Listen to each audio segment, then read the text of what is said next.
The Cellcast is recorded in front of a live streaming audience.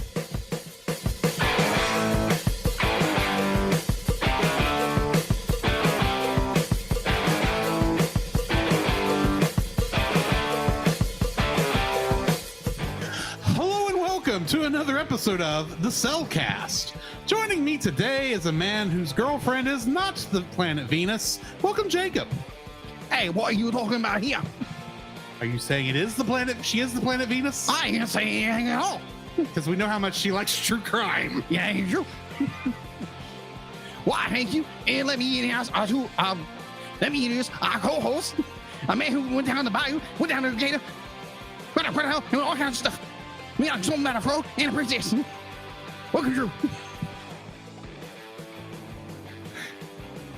I believe it was Eddie Murphy who once said, "Dude, ain't nobody understand the what's coming out of your mouth." All great. Hello there.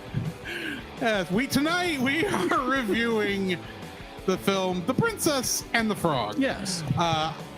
This is an interesting movie for I think both of us. Yeah, it's a good movie. Do not get me wrong. It is a good movie. There's problems with the movie. This is one we've hinted at since I think episode 1. Yeah. Because you've talked about this. I did. I did. I mean, like, we know you have certain opinions. I do. Like we all have opinions when it comes to movies or whatever, something we love, and it's like, yeah, I just have this tiny little problem with the ending of this film, and we'll get into that later. We'll get there when we get there. Exactly. But overall, I enjoy this film, so for the most part. So. All right. So why don't we go ahead and jump into the spoiler-free section of our review of The Princess and the Frog.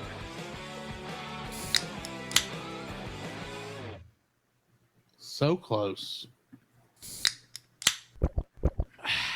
Certified fresh and spoiler free.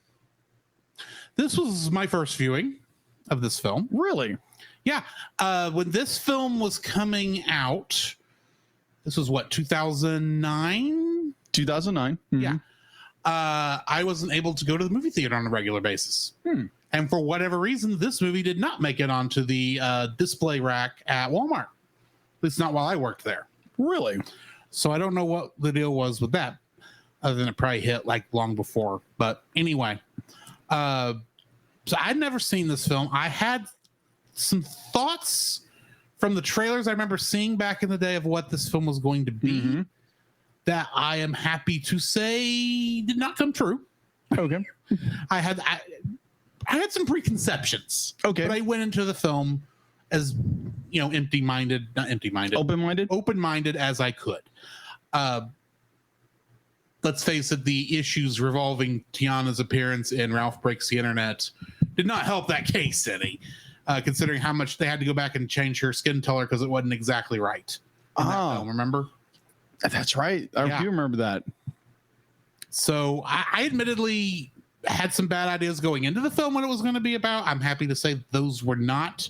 those did not occur. I actually rather enjoyed watching this film. It's a good one. I have, like you said, I have some issues coming close to the end. I don't think it's the same issues you have, but they may be connected. Maybe. But yeah. This is a fun one. I enjoyed it. What are your Excellent. thoughts? This is my second viewing of this film.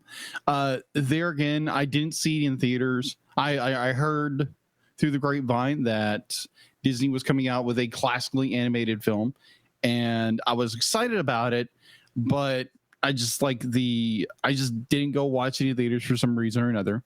So later on, I kept hearing really, really good things about Princess and the Frog throughout the years. And I was at a Black Friday sale, back in the day when they actually did sale movies for, change at Walmart. Come on, Walmart, do better. So I picked this up in the normal big lot of movies I normally do. And so I sat down. He's like, you know what? I'm going to watch this. I'm going to give it a shot. I've never seen it. I like classically animated movies. It's done by two expert producers and directors and writers, apparently, too.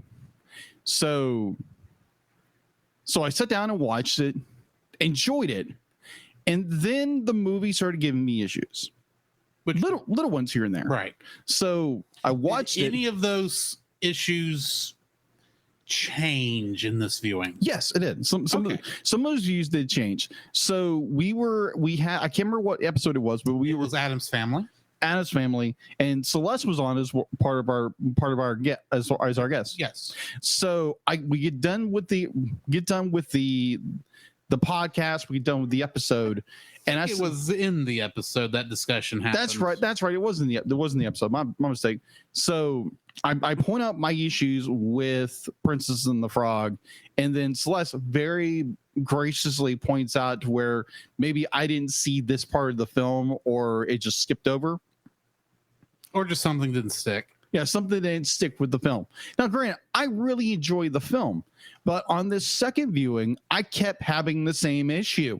So I went to my good brother in Christ, my co-host here, to be like, what am I missing?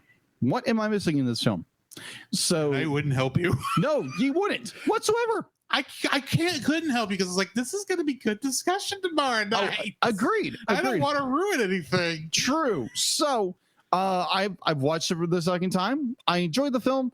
I think there's problems within the third act, definitely towards the very end of the film. There's problems in the third act. There's problems in the third act. But overall, I enjoyed the movie. Just saying.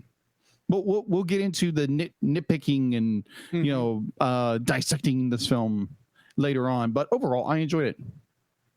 All right. Why don't we go ahead and jump into the full spoiler-filled section, and we'll get to spoiling this thing. The following is a spoiler-filled review for the film The Princess and the Frog. Listener discretion is advised. The Princess and the Frog was written and directed by Ron Clements and John Musker, who also wrote and directed Hercules and Aladdin. And a certain little film from 1989. The Little Mermaid? Yeah. Okay. I only had 2 spots. Okay. I picked stuff that was close. Oh, okay. But moving on. Yes. It was also written by Greg Erb, Jason Orumland, and Rob Edwards. It is inspired in part by The Frog Princess by E.D. Baker, which is in turn inspired by the Frog Prince. Yeah. By the Brothers Grimm. Yes. So yeah, this is not a direct adaptation of the Frog Prince. Like I was thinking going into this is actually based on a different book. Yeah. Which is, even then, it's only a loose basis. So yeah, that part was interesting. For me. Yeah. Getting into the cast, Anika Noni Rose. I apologize if I mispronounced your middle name there. She played Tiana. And in the television series Let the Right One In, she played Naomi Cole. Really? Yeah. Bruno Campos played Prince Naveen. And the thing he was in the most on, I noted on IMDb, was a show called Jesse, where he played Diego Vasquez. Oh, okay. Disney Channel show. I think so. Yeah. Keith David was the voice of Dr. Facilier. Oh my gosh, his performance. And we both know him best as Goliath in Gargoyles. Yes. Peter Bartell voiced Lawrence. And in something called One Life to Live, he played Nigel Bartholomew Smythe. I don't know who that is. What show? One Life to Live. Oh, I think I recognize the name, because there again be like there wasn't much to choose from on some of these, unfortunately, tonight. That being said, Michael Leon Woolley, who played Lewis. In Batman the Brave and the Bold, he played Darkseid. Ooh, interesting. Jim Cummings, the voice of Rey. In Star Wars Rebels and Star Wars The Clone Wars, he was the voice of Hondo Onaka, the bounty hunter. True. Jennifer Cody was the voice of Charlotte LaBeouf. They said LaBeouf in the movie. LaBeouf. And in one of the, I missed which dub of this she was in, but in one of the dubs for Winx Club, she played Darcy. Darcy. Yeah, Winx Club is kind of a French magical girl show. Okay, gotcha. It was on Nickelodeon for a while. It was on 4Kids TV way back in the day. It's most recently on Netflix. I didn't catch which version of the show she played Darcy. Okay, so my apologies. Gotcha.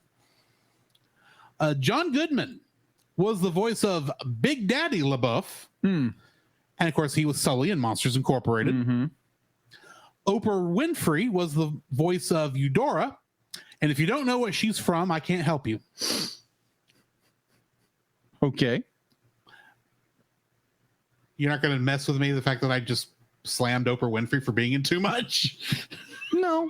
Okay, then. All right. Jennifer Lewis was the voice of Mama Odie, and she played Flo in Cars. And Terrence Howard played James. That was Tiana's dad.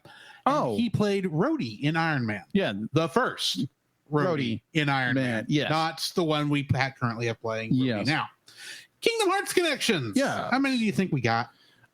This is a 2009 film. The game itself came out in what year? 2000. Well, the first game came out in 2002. The last game came out in 2020. Had to be specific. I will give you one more hint. Princess and the Frog has not appeared in any way, shape, or form in Kingdom Hearts. Yet. Yes, true. Yet. It did not. It could. The first time it could have appeared would have been in Kingdom Hearts 3. It didn't make the cut. Got it. Probably was Tangled. Well, I know that Jim Cummings is in Kingdom Hearts, so that makes one.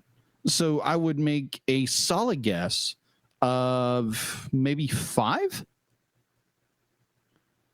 He has to count. Actually, yes, 5. Woo! There we go. Like you said, Jim Cummings, who was Ray in this, is the voice of Pete, Captain Justice, Captain Dark, Julius, Winnie the Pooh, Tigger, and the Cheshire Cat, and Ed, the hyena. Kevin Michael Richardson, who was Ian the Gator in this. Oh, that's right. He was Sebastian, Captain Gontu, and Blackguard A. Corey Burton, who played Mr. Harvey Finner, one of the real estate agents. Yeah. Movie. He's the voice of so many people. He's the one who has the most voice credits in Kingdom Hearts. Captain Hook, the White Rabbit, the Doorknob, Yensid, Ansem the Wise, Zeus, Dale, Claude Frollo, Magic Mare, Sark, Master Control Program, Diz, and Santa Claus.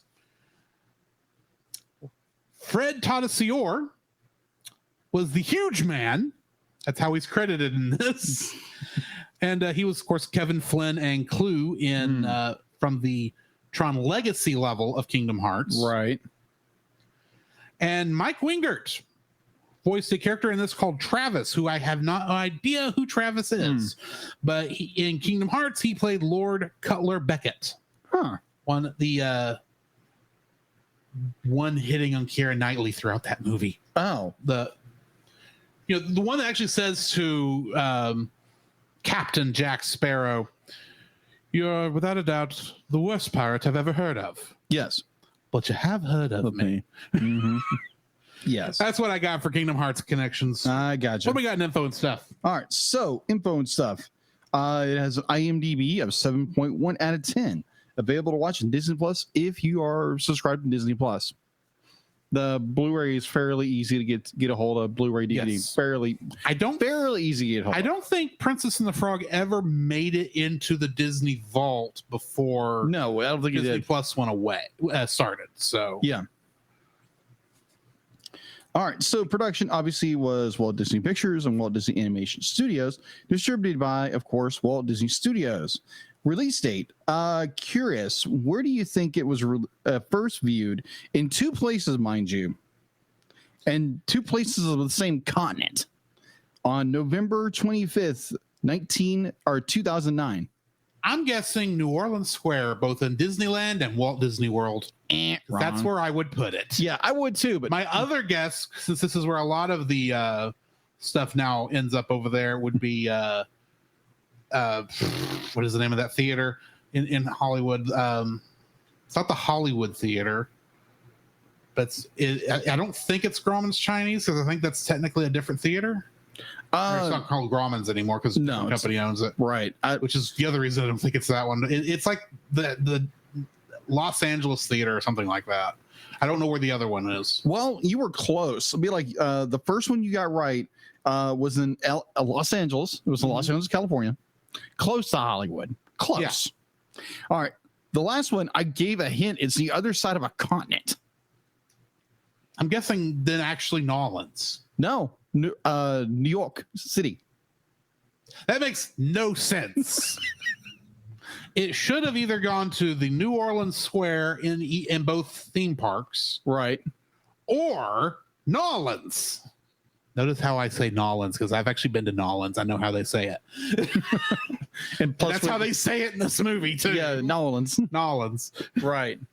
And plus, when your pastor and his wife just came from Nolans. And their last church. So, yeah, it's Nolans. Oh, man. All right. So, yes, it was LA. It debuted in Los Angeles and in New York November 25th, 2009. And in the United States, all over the United States, December 11th, 2009. Box office. Its estimated budget was $105 million. Mm-hmm. Its opening weekend in Canada and United States was $786,000 on November 29th, 2009. Its as U.S. and Canada gross was $104.4 million. Its worldwide gross was $267 million with a lot of change. Right. So, home release. The Princess of the Frog was released in North America on DVD and Blu-ray on March 10th, 2010. The film was available on DVD, Blu-ray, and Blu-ray combo pack editions. The combo included the DVD, digital copy, and Blu-ray on film. The DVD edition has sold over 4.5 million copies and has made $71.8 million as of today, making it the 9th best-selling DVD in 2010. As of 2019, the film has grossed over $119 million from home media release. The Princess of the Frog was released on 4K Blu-ray on November 5th, 2019. Sequel. Apparently, we are getting a TV series at some point, apparently. Mm-hmm. So, on December 2020, great time to announce something there, Disney. Yeah. Announced a television spinoff called Tiana would be released on Disney Plus in 2023. Not there yet. It was also announced that Akira Noroza, I'm probably butchering your name, I apologize, who voiced Tiana, will be reprising a role for the series on November 12th, 2021. Stella Megara was announced as writer and director, making her the first African American director to helm a Walt Disney Studios project. Walt Disney's Animation Studios chief creative officer from everybody's favorite movie Frozen, Jennifer Lee, contacted Megan for the project. Following the letter, announced the pitch, the live-action remake of The Princess and the Frog. Really? Well, that's at least had more time than Moana. Oh my gosh. Let these movies breathe a little bit, people. Just a little bit. You've got so many classic films you could touch on. Yeah. Where's my live action Black Cauldron? Oh, that'd be epic. Yeah. Sure, it does not have the within the public consciousness. It does not have the staying power of some of these others, but yeah, exactly. Dude, that's you could have something along the lines of Lord of the Rings, Disney. Yeah, easy. If you just remake that. That's one I would actually take. I don't want necessarily Robin Hood because no Robin Hood movie outside of the original ever does seems to do good anymore. Right. Or I don't know. The Aristocats does not seem like a good idea. You just We've follow already had Jungle Book. Yeah. And what I keep hearing, that was a good film. Yes, because hearing Christopher Walken attempt to sing "Friend Like Me" or "Friend Like You," whatever the name of the song is, where he wants to be a human like you, boy. This is not a good Christopher Walken impression. No, it's not. It's the closest I can get. I have a fever, and the only cure is more cowbell. This is a really bad Christopher Walken impression. Yeah, a little bit. All right. So, anyways, moving forward, the series will center on Tiana as she explores the city of New Orleans. The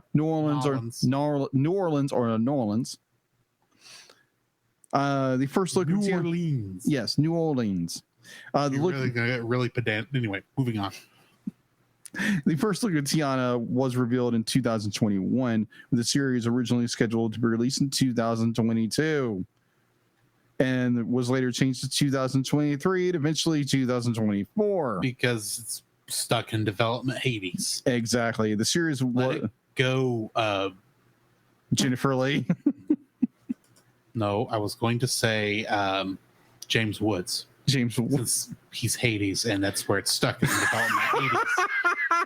That was the joke. That was the joke. My brain went, James who? James who? Does he like wood? Moving on. The series will be among the first spinoffs of Walt Disney Animated Studio films to be produced by the studio itself rather than Walt Disney Television Animation. Animated services will be provided by Walt Disney Animated Studios, Burbank, and Vancouver. Thank you. Studios, with storyboards and pre-production also being held in Burbank Studios.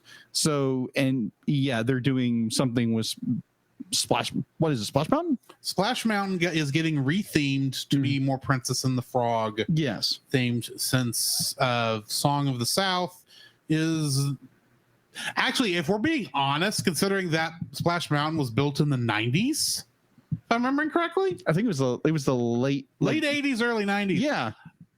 At a point when already Song of the South was considered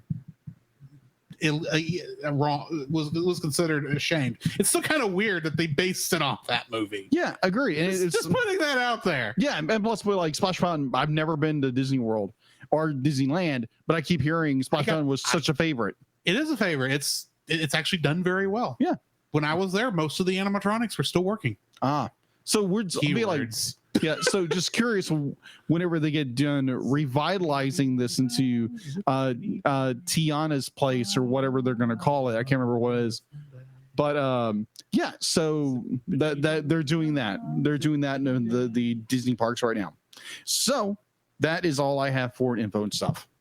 That being said, I wouldn't mind if they somehow repurpose Zippity Doo-Dah into this thing somehow, because that's still just such a nice song. Anyway, getting into the summary. Set in the Roaring 20s in Nolans, Tiana is completely devoted to opening her own restaurant, a dream she shared with her late father, who died in World War I. She works 2 waitress jobs every day and night to earn money to make this dream a reality, leaving her no time for a social life. Meanwhile, Naveen, the spoiled and arrogant Prince of Maldonia, arrives in Nolans, where being financially cut off from his family fortune by his parents, he intends to marry the rich Southern belle, Charlotte LaBeouf, who is known to be Tiana's best friend. Her father, wealthy Eli Big Daddy LaBeouf, hosts a masquerade ball in Naveen's honor, for which Charlotte hires Tiana to make beignets, offering her enough to buy a dilapidated mill to convert into her dream restaurant. Naveen and his valet Lawrence, however, encounter Dr. Facilier, a voodoo witch doctor, who tricks him into fortune reading. Then he transforms Naveen into a frog and gives Lawrence Naveen's appearance through a voodoo talisman containing Naveen's blood. Facilier intends for the disguised Lawrence to marry Charlotte, then to kill her father with a voodoo doll so he can gain the LaBeouf fortune. At the ball, Tiana is told by the realtors, the Finner brothers, that she has been outbid for the mill. Despondent, Tiana wishes on the Evening Star for her dream to come true. She then meets Naveen in frog form, who, believing her to be a princess, asks for a kiss to break Facilier's spell. Tiana reluctantly accepts after Naveen promises to finance her restaurant. However, Tiana transforms into a frog because she is not a princess. The two are chased into a bayou where they meet a trumpet-playing alligator named Lewis, who dreams of playing jazz. After informing Lewis that they are actually humans under a voodoo spell, he tells them of Mama Odie, another voodoo practitioner who lives in the bayou, and they all go in search of her. They are guided to Mama Odie by a Cajun firefly named Ray, who is enamored with the Evening Star, believing it is a firefly named Evangeline, as no one has the heart to tell him otherwise. During the journey, Tiana and Naveen fend off a group of hunters and begin developing feelings for each other, especially after the latter learns to be a more responsible human being. Meanwhile, the talisman disguising Lawrence as Naveen needs more of Naveen's blood, or Lawrence will return to his normal appearance. Discovering Naveen has escaped, Facilier asks his friends on the other side, a legion of voodoo spirits, to help retrieve him, offering them the souls of the people of Nolans in exchange. And they grant him an army of shadow demons to do his bidding. The demons discover Tiana and her group in the bayou, although they are rescued by Mama Odie. Mama Odie tells Naveen the spell can be broken with a princess's kiss.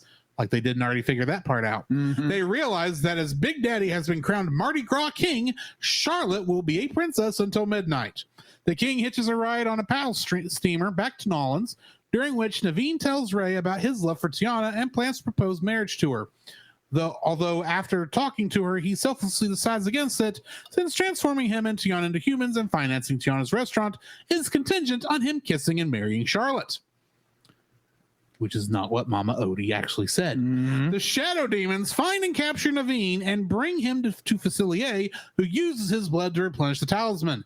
After hearing from Ray how Naveen feels about her, Tiana heads to the Mardi Gras parade to find him, only to see Lawrence masquerading as Naveen, marrying Charlotte. Heartbroken and now believing she will forever be a frog, Tiana flees the scene. Ray rescues the real Naveen and steals the talisman, which he gives to Tiana before Facilier mortally wounds him. Facilier offers to make Tiana's dream come true in exchange for the talisman, realizing she would rather be with Naveen than she would be dishonoring her father by accepting. Tiana destroys it, and with Facilier's plan foiled, the former voodoo spirits' accomplices drag him into their world for failing to pay back his debt. After Lawrence is exposed and arrested, Tiana reveals her love to Naveen, and Charlotte agrees to kiss Naveen so he and Tiana can be human. But the clock strikes midnight and the kiss fails. Ray dies shortly thereafter, and during his funeral, a new star appears next to Evangeline. Tiana and Naveen are married by Mama Odie, and since doing so makes Tiana a princess, both are restored to human form after their kiss. They later return to New Orleans to legally marry and open their restaurant together, with Lewis playing in the band. Getting into the trivia for this episode. This is Walt Disney Animation Studios' first musical film in which all of the voice actors do both the speaking and singing parts since Beauty and the Beast. Really? Mm-hmm. Right at the beginning of the opening song down in New Orleans, you can see someone shaking a carpet out of their window. It is the same magic flying carpet in Aladdin, which was also directed by Ron Clements and John Musker. Yes. The animation style was influenced primarily by Lady and the Tramp for the city scenes and Bambi for the bayou scenes. These films were, in the director's opinions, the peak of animation in the classic Disney animation style. The prologue takes place in November of 1912, as indicated by the newspaper, with the headline "Wilson Elected," referring to President Woodrow Wilson, being read by a streetcar passenger. The star Ray calls Evangeline is in fact the planet Venus, named for the Roman goddess of love. Yes. When Lewis the alligator is singing about becoming a human being, he mentions Louis Armstrong, and at the same time pulls some Spanish moss from a tree and wipes the left side of his mouth. In his later life, Louis Armstrong suffered damage to his lips from years of blowing high notes on his horn. This caused the left side of his mouth to dribble saliva. Armstrong kept a handkerchief in his left hand and frequently wiped his mouth. One of the more subtle Louisiana references is the name of Ray's love, Evangeline. The name refers to the poem Evangeline, A Tale of Acadie by Henry Wadsworth Longfellow, about an Acadian girl's search for her lost love. The poem is held dear by Louisiana descendants of the Acadians, the Cajuns, people of French descent who were forcibly relocated during a Canadian war in the mid-1700s from Nova Scotia and New Brunswick, aka Acadia, to Louisiana, often being permanently separated from their families in the process. While the film takes place in the mid-1920s, the time when Prohibition was still enforced until 1933. Oh, gotta love those errors. Alcohol is seen being served in Tiana's restaurant, on the riverboat, and at the LaBeouf's Masquerade Ball. Prohibition was wildly ignored in the U.S., apparently, generally and particularly in New Orleans. And this is not very surprising. Nope. Dr. Facilier looks very similar to the voodoo god of magic, ancestor worship, and death, Baron Samedi. Baron Samedi is often described as being very thin, wearing a top hat and tuxedo, and having a skull face. When Dr. Facilier casts his spell on the prince, you can see a skull appear on his face, solidifying the connection. And I will say, he looks very similar to the voodoo guy from Live and Let Die when he shows up in that film. He does. I can't remember, like Mr. September, is that what his name was in that film? Anyway, doesn't matter. I don't remember. The Mama Odie character was inspired and patterned after the late famed New Orleans storyteller Colleen Sally, even down to the character's voice. Colleen consulted with the director several times, but never lived to see the completed movie. Her name is mentioned in the film credits. Colleen was known especially for telling the old Southern children's story. I'm definitely going to say this wrong. Epaminondas and his auntie, and her own updated version entitled Epaminondas. I apologize if Possumondas. The E would not be there, so probably just Pomonadus in the first one. Anyway, Mama Odie can even be heard saying a famous line from those stories, "You ain't got the sense you was born with." Colleen passed away on September 16th, 2008 at the age of 79. And Randy Newman, the film's composer, also provides the voice for a minor character in the film. Really? Cousin Randy. Cousin Randy. I'm guessing he's one of the hunters. Oh, okay. Yeah, okay. They're not in the film very long. No, they're not. Jacob, what's your first like for this film? My first like would be Dr. Facilier. Okay. Am I pronouncing that right? I think it's Facilier, but you're close. Yeah, Facilier. You can just say the Shadow Man if you want, because that's who everybody else calls That's him. true. The Shadow Man, Dr. Facilier, Keith Green.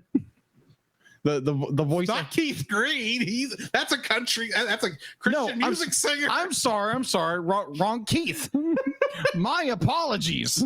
I think you meant Keith David. Yeah, Keith David. That's what I meant to say. Keith David. My apologies. Keith David. Be like, oh my gosh. Be like, first time I watched this film and heard Keith David's voice as the voodoo doctor. Or now I'm gonna butcher everything. I apologize. Sorry, Dr. Facilier. It's French. Yes, yeah, Dr. Facilier. I love his character design. David Keith as the character, his amazing gravitas of a voice, pulls you into the character, and like his sly and be like he's always conniving and trying to pull tricks on people because his ultimate goal is to become rich and powerful, and he literally sells his soul to the voodoo quote unquote in quotes voodoo gods, spirits. spirits. They never claim to be gods. No, they never claim to be gods, but they're spirits. They're demons, people. I mean, I believe you are correct. I suspect the people who actually do practice voodoo worship don't really think that way. Probably something not. I was reading because I was just doing some because I was curious because he used words I thought were Hawaiian in origin to describe some of these in some places, but apparently the voodoo religion does not use does not have hell or demons of that nature, so it's just the spirit realm. The spirit realm. Or either dealing with good spirits or since he's called the Shadow Man, he got dragged off to the Shadow Realm. Spoiler alert! This is connected to Yu-Gi-Oh! Oh my gosh. Yeah, so The American dub anyway. The American dub. So, oh my gosh, David Keith as the Shadow Man, Dr. Facilier, just be like, oh my gosh, every scene he's in, he's chewing up. And definitely when he gets into his songs, oh my word, I love this performance. I love the character design. It pops, it stands out. It's a very tall, slender character. Like he stands out like a sore thumb, but he blends into the shadows so well because he's a shadow man. He's a voodoo witch doctor, and just like the his whole aura of a character, I really really enjoy, and it was very satisfying when he gets his upcomings. Am I saying that right? Upcomings. His demise. I know it just desserts is the third. Just desserts, better. I can't think of the actual word you just tried to say. Right, his just desserts. Be like he gets dragged into the shadow realm, as Drew said is gonna go. But yeah, I love the character design. Love the characters. His progression as a character, what he's trying to do, his motivations. He's trying to take over New Orleans, and it is a fun character to follow. And I guarantee he will be the art for this episode. I guarantee it. So yeah, my first doctor is the I want to call not Voodoo King, but the Shadow Man. The Shadow Man. Thank you. The Shadow Man. I'm just getting words all mixed up today. Either way, what's your number one? Before I get into that, I just was looking up who the character we were talking about from Live and Let Die. Yeah, that was actually Baron Samedi, based off of the voodoo guy. I gotcha. He's a voodoo. I say the voodoo guy. He's not a god, but that's the name of one of the spirits in the voodoo religion is based off of. I gotcha. Either way. My first like for this film lays out its rules and then plays by them. It does. You're going to disagree to some degree, I think. In some degree, yes. So from the beginning, we know, even though this has to be retold to the two. Yes. That what will change him back is kissing a princess. Right? Does Dr. Facilier say that? He does not say that. The assumption actually comes from the fact of the book, the fact that the book, because the book telling the Frog Prince is there. In my mind, I guess they're thinking, well, can't hurt to try. Right. And admittedly, it was a good thought because apparently if Tiana had been a princess at that point, it would have counted. Possibly, yeah. It was enough to have it backfire. So yeah, that's true. There is that. And the prince didn't make the assumption that she was a princess. Well, admittedly, she looks like a princess. I agree. We'll get more onto that in a minute because actually there's some things about that I like. But of course, we get to Mama Odie's and she confirms, yes, you do need to kiss a princess to reverse the spell. Mm-hmm. But what Mama Odie says is that I know what you want. Mm-hmm. I'm going to tell you what you need. Yeah. Because what he wants is essentially to be where he was before his parents cut him off from the money. Yeah. He wants the freedom from all that. That's what he wants. Yeah. But that's not what he needs. That's what Dr. Facilier tricked him with. Yes, agreed. Because he even says, you want freedom. Mm-hmm. You're hopping to get away. Yes. And the only thing that will allow that to happen is some green. Mm-hmm. Now, the way he tricks them is like, he does say, I'm going to get you hopping. I'm going to make you green. Not in the way you think. You're not getting money. You're not getting really freedom. You're getting turned into a frog. Yeah. So, and I'm going to use you to make my money. Facilier did not lie. No, he didn't. He just he just constructed the truth in a matter more to what he wanted them to hear from a certain point of view. And so Mama Odie says, I know what you want. Here's what you need. You need, if you really want to get things to return to the way they were, you need to change something about yourself. Like, she doesn't tell him this directly. Right. This is what we're supposed to imply. Right. And you need to learn some self-control. You need to actually maybe, learn actually have some love. She kind of says this in her song. Yeah, agreed. And she's also pointing him towards Tiana. Right. In that moment. And you can see it's like, oh, I get what you're saying. But unfortunately, that can't happen for whatever reason. Mm-hmm. And then she talks to Tiana and says, okay, here's what you need. You want to return back so you can get back and make this restaurant. Yeah. You got the hard work. That's not a problem. Mm-hmm. You need to loosen up a bit. Yeah, basically. Agreed. Basically, that's what she needed to loosen up, because she had no social life. She couldn't have one because of how much hard she was working. Yeah, she was so absorbed into it. Yeah. And she was a hard worker, so she had no social. She barely had time to sleep. Yeah. In the beginning of the movie, we could tell she hadn't slept. That's true. So, all she needed was to kind of loosen up a little and kind of not be so wound tight. I guess is the easiest way I could put that. And in both cases, what gives them both those things they need is love.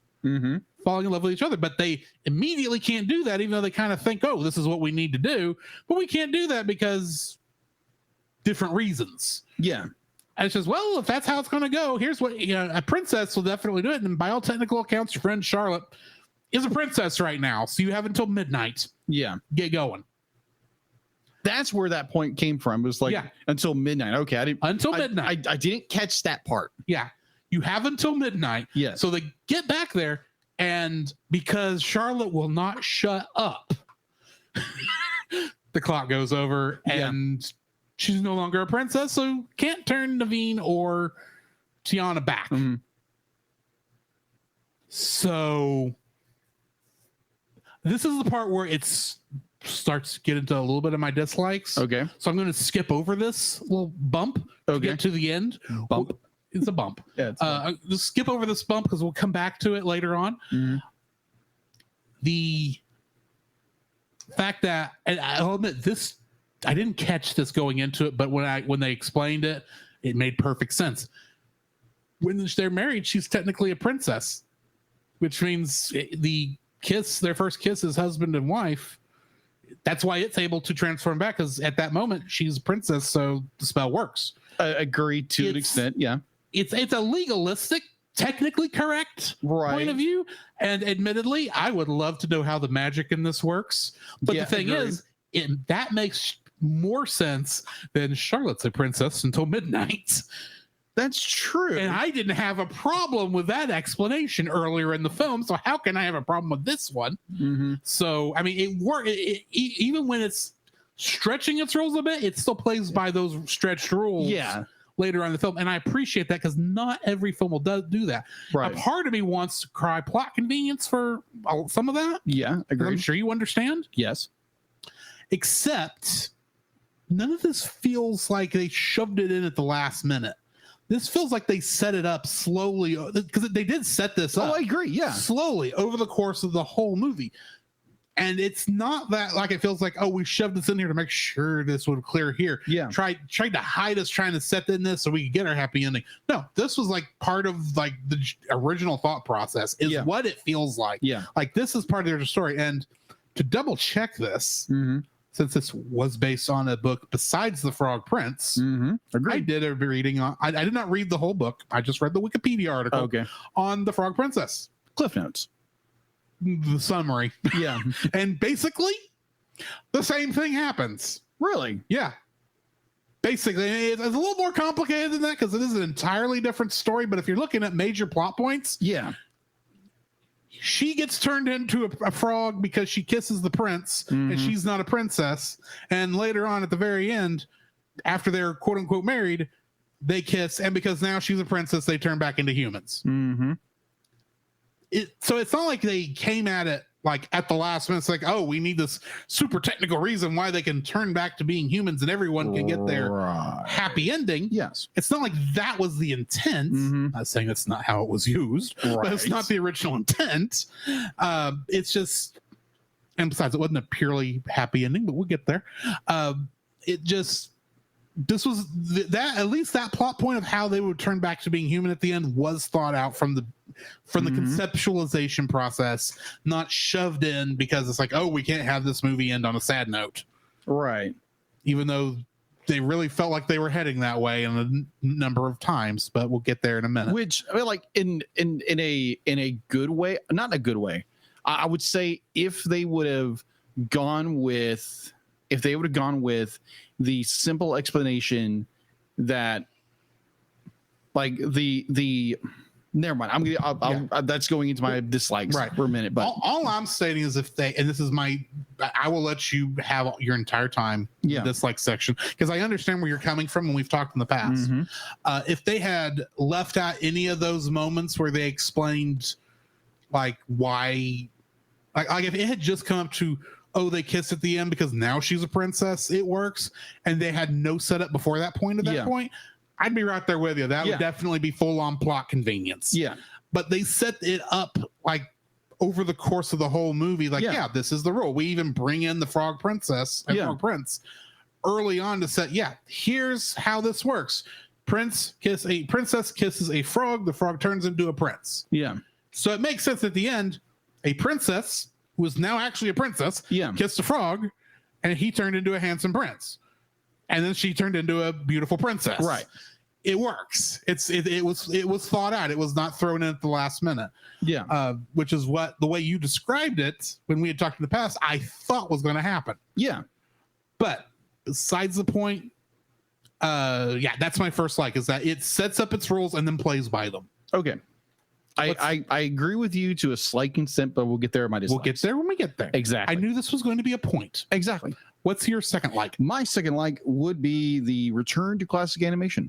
Yes. Because there again, for an expand for about 10 years, roughly about 10 years, Disney went with this 3D CG animated. They officially announced with Home on the Range that they were leaving 2D animation. Yes.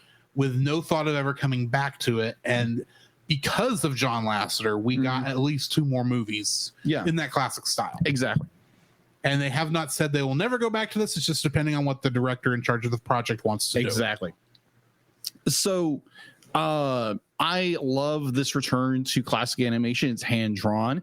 And also, this was one of the last projects besides Tangled that Glenn Keane worked on. Because he worked on Mama Odie. Yeah, remember correctly, he walked on Mama Odie for this film. And there again, if anybody who's watched this, listened to us or watched this for a while, be like how much I love Glenn Keane's how he works, his animation style, and how he kind of he puts his faith into everything he does, which I really appreciate. But just this return to classic animation, and you can see the love through the pencil strokes, through the ink strokes, or the ink strokes would be digital, but you can see the passion in how they drew it, and the classic pull and stretch. Because if I remember correctly, I watched one of these small documentaries over it where they had to go back and actually had to train people how to do classic animation to do this film. Yeah. And which was like, wow, okay. Because they had done classic animation in about 10 years at that point, roughly about 8 to 9 years. And it's been about that long since they've done it since then. Exactly. So Winnie the Pooh, I think, was 2013. Something like that. Which was the last one. So that would have been 2000. Yeah, about 2012, 2013. Somewhere in there. But I still haven't watched that one. Yeah, me either. I heard it wasn't that good. and yet I've since then heard it's good. Yeah. I don't know. We'll have to put that on the list at some point. There again, be like there have been many Opinions. opinions and also many different Winnie the Pooh movies. So I might be getting one confused with the other. But again, the animation in this movie is solid because it's a tour de force of classic animation, Disney style, and the classic pull and stretch, the classic like everything that you loved about classic animation is in this film. Obviously, they're using modern technology to bring everything to life except for the pencils. And I'm sure they use the pencil tool and the pen tool in the animation software. Of course.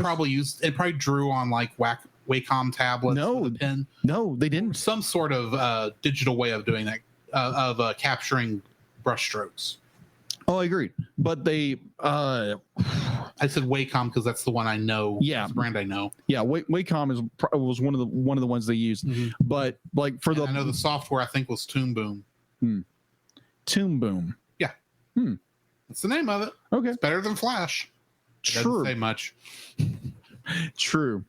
But I'm like, classically hand drawn, pencil to paper.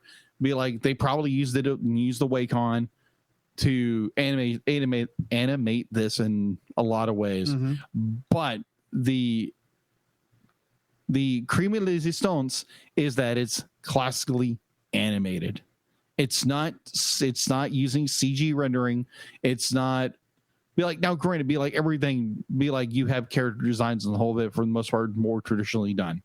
But with how they did with this film, and they represented the old guard of animation is done so well. When you're talking to main characters or background characters or backgrounds themselves, it's done beautifully with classic animation. So yeah, that's my second like. My second like is the friendship between Charlotte and Tiana. Oh yeah, absolutely. So I need to admit that one of the things I talked about in the spoiler-free section where I assumed a lot of things about this film. Oh, yeah. The main thing I assumed is that with a primarily black cast and a black focus, and the fact that it was painfully obvious from the trailers that Charlotte and her family were rich, and Tiana and her family were poor. I was heavily expecting a very preachy storyline about racism. Yeah. I am happy to say that's not what occurs. No. Be like this. Yeah, and the full proof of that is the fact that Charlotte and Tiana are not just friends; they are best friends. Yes. It doesn't matter. They're from two different sides. I don't want to say the river because that's probably not the way that works. Right. They're from two different sides of New Orleans. One is rich and is in love with princesses. Or princes. Well, she wants a prince, and she wants to be a princess. That's right. And the other is, a poor black child from the other side of the, and just wants to open a restaurant like her daddy because she's just like her daddy does, and she's actually a very good cook. Yeah. So. And the only reason I can imagine these two ever met at all, from the way this is described, is because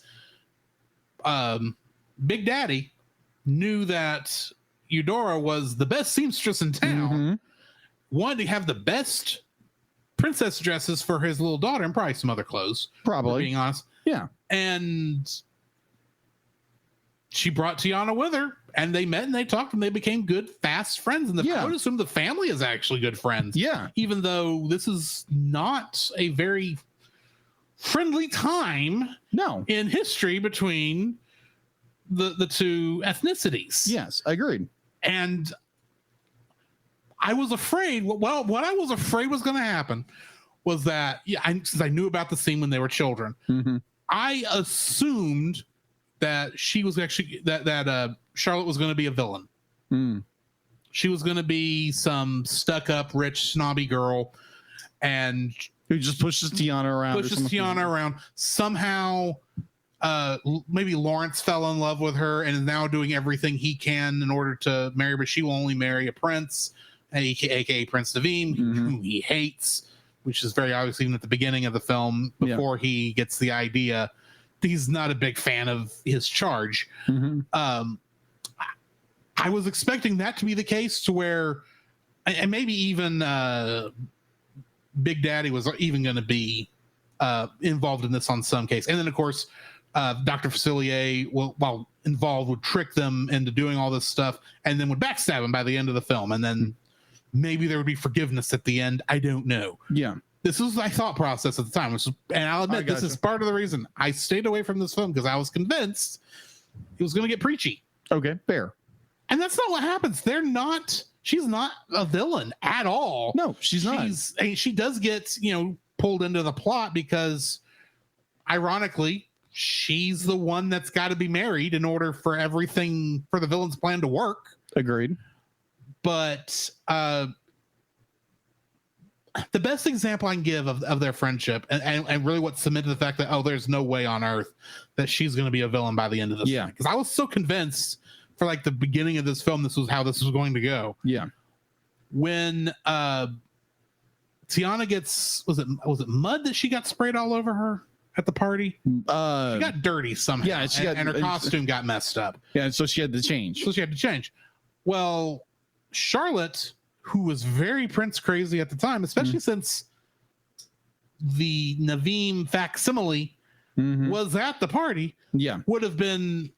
I would have she should have been at that point, if this was going to go the other way.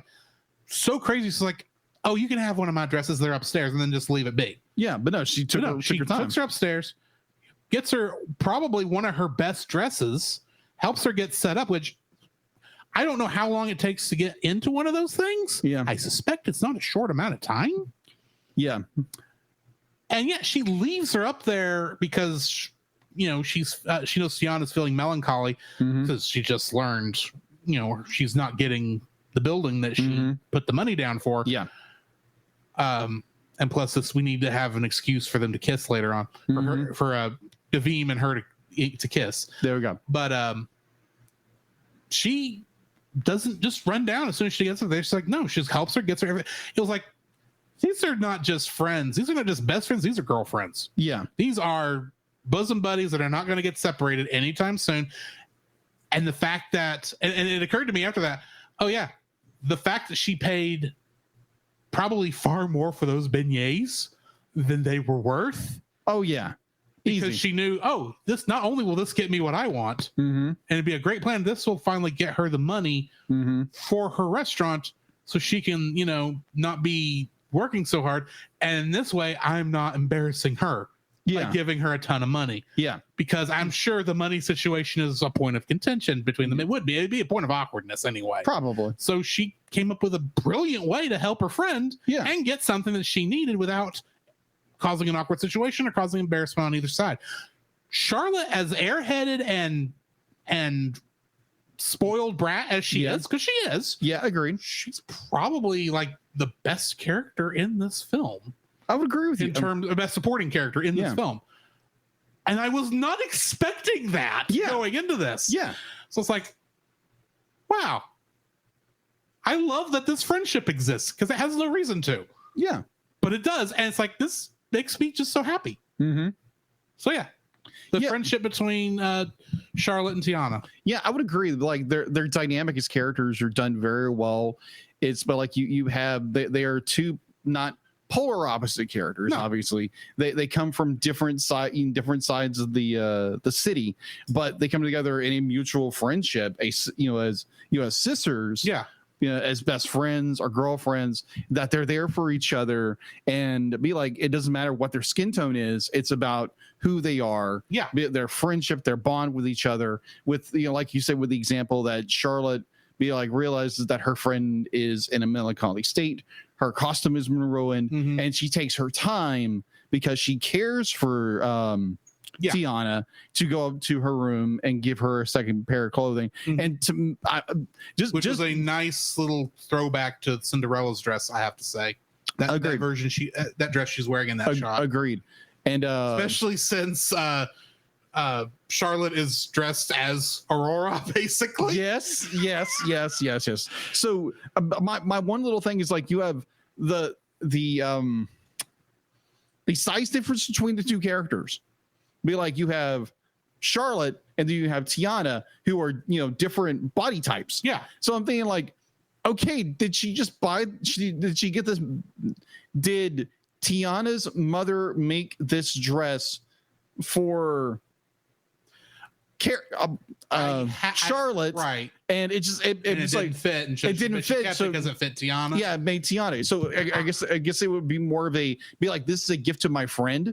I get that. Yeah. I'm thinking more of, you need a costume. All these things were made for me. This one happens to have a little more oomph, maybe from when she was more robust, maybe from having too many beignets. I'm guessing. I don't know, because Tiana is bigger than Charlotte is.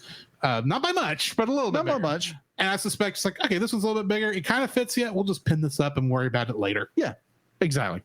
Just don't do anything crazy so the pins, or become a frog. Yeah, don't become a frog either. I can't. Yeah, the dress won't fit you then at all. No. It gets slimy in the whole bit. But it's mucus. Whatever. It's not slime. It's mucus. They made that very clear. No. No, but Billy, I absolutely love this character dynamic of these two characters. They have this very kindred relationship with each other. They're best friends, they're girlfriends, and they do everything for each other. And it's not about race or anything like that. And for me, like watching this movie, be like the fear would be now that if they were to bring this into a live action movie, they would bring in all kinds of stuff that, especially since there has been at least a ramp up in kind of racist tendencies in the last 10 years. Agreed. But I'd be like, I'm very grateful that if they ever, I'm pretty sure they will do a Princess and the Frog live action remake at some point. I'm hoping they keep with what they did with this story. Yes. And make it as wholesome, and you don't have to bring in race about it. And you don't have to preach. Yeah, you don't have to be preachy about it. Their friendship alone is preaching enough. Yeah, exactly. Because it's not about your skin tone. It's all about like who you're from, where you're from. Be like, you can be friends with the most richest person in the world, and you're just your bond is over your like of stuff and your friendship. That's it. So that's what I love about their dynamic. So going into my third like, yes, my third like is another relationship is between Prince Naveen and Tiana. So we get this very spoiled, entitled brat of a prince who just wants to live the good life and has like everything he's ever wanted. And he's, put between a rock and a hard place that he has to either marry Charlotte.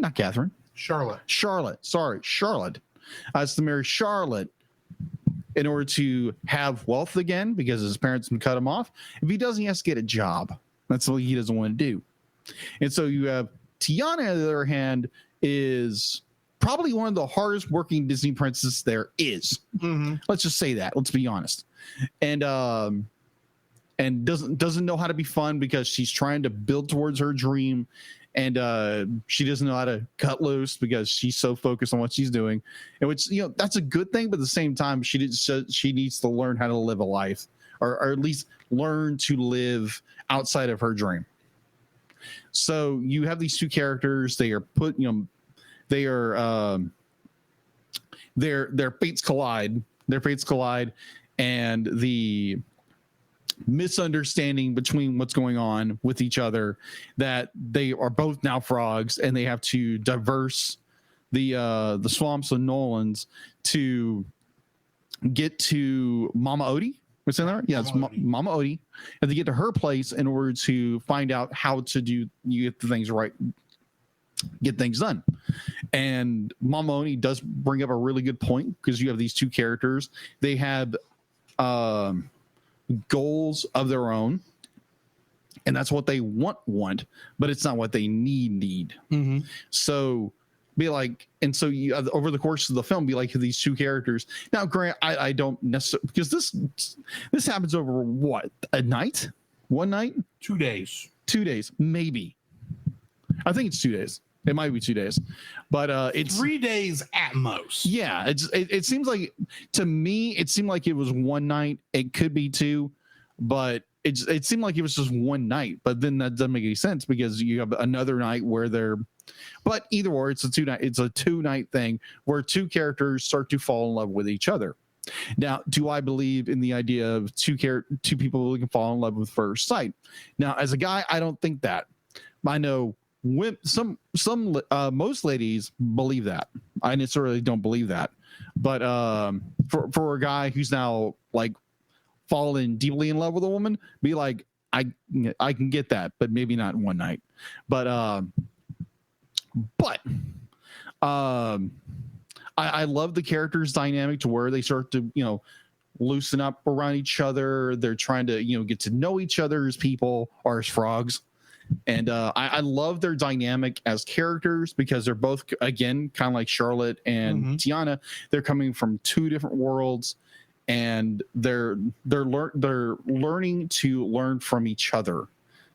It's be like Tiana's trying to teach him how to do things where he doesn't know how to do things, and so he becomes self-sufficient as a man. And it's this bonding over trying to learn how to do new things, and kind of makes Prince Naveen just a better person of who he was before. And be like they learn to grow as characters. And I really, really, really enjoy that, as because you always need character growth. And some a lot, I'm not referring to Disney films because they always have great character growth.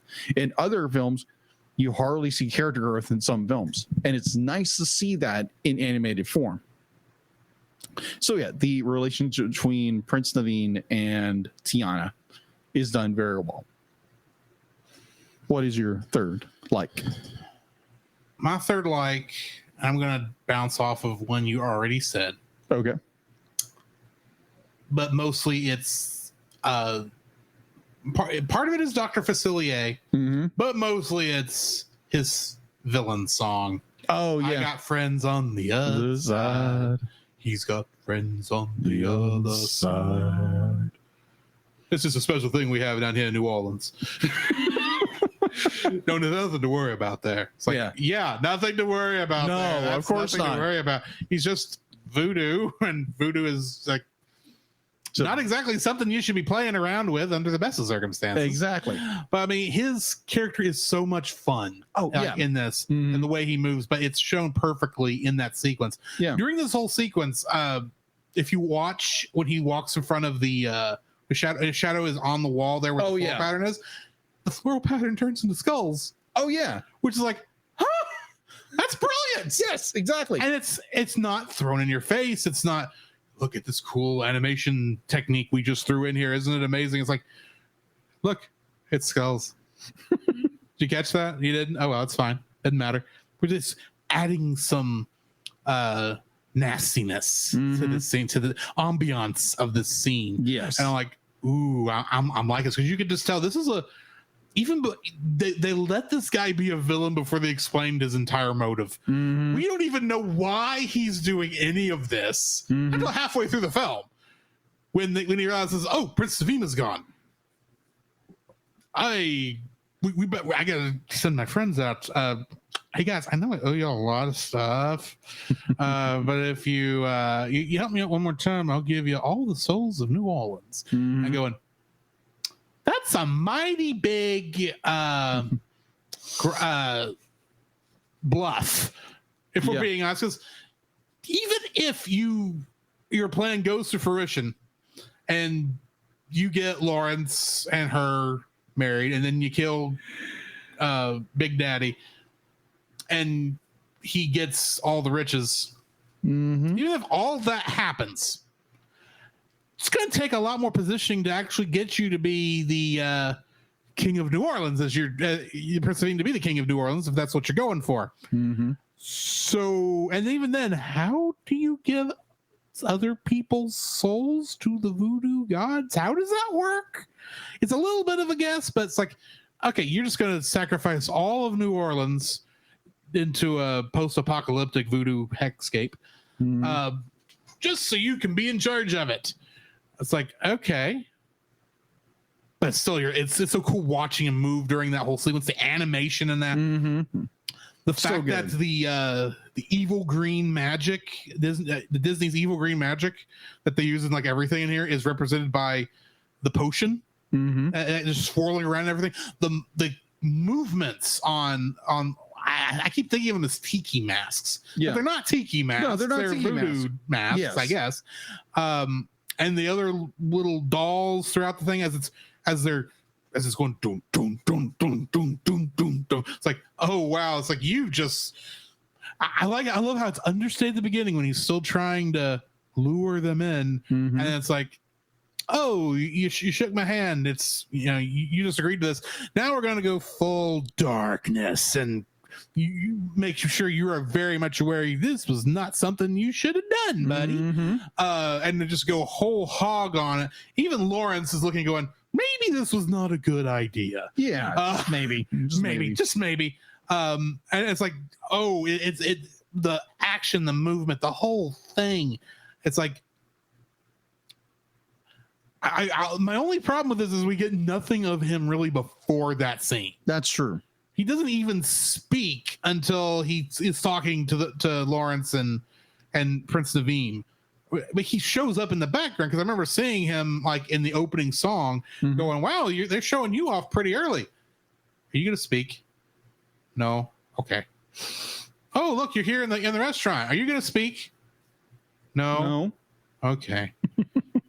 This is before I looked up and saw it was Keith David, and going, and now I'm thinking that's travesty that you're not letting Keith David speak. And then he finally gets to speak going into his villain song. Yeah. That whole setup. I'm going, okay, finally. Yeah. And the fact that that's actually Keith David singing, it's like, I didn't know you could speak. You can sing.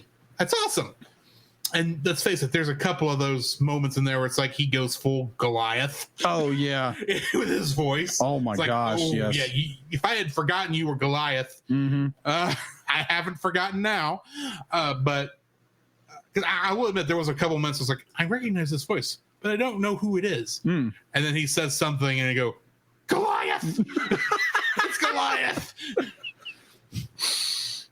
Marina Sirtis isn't in this film, is she?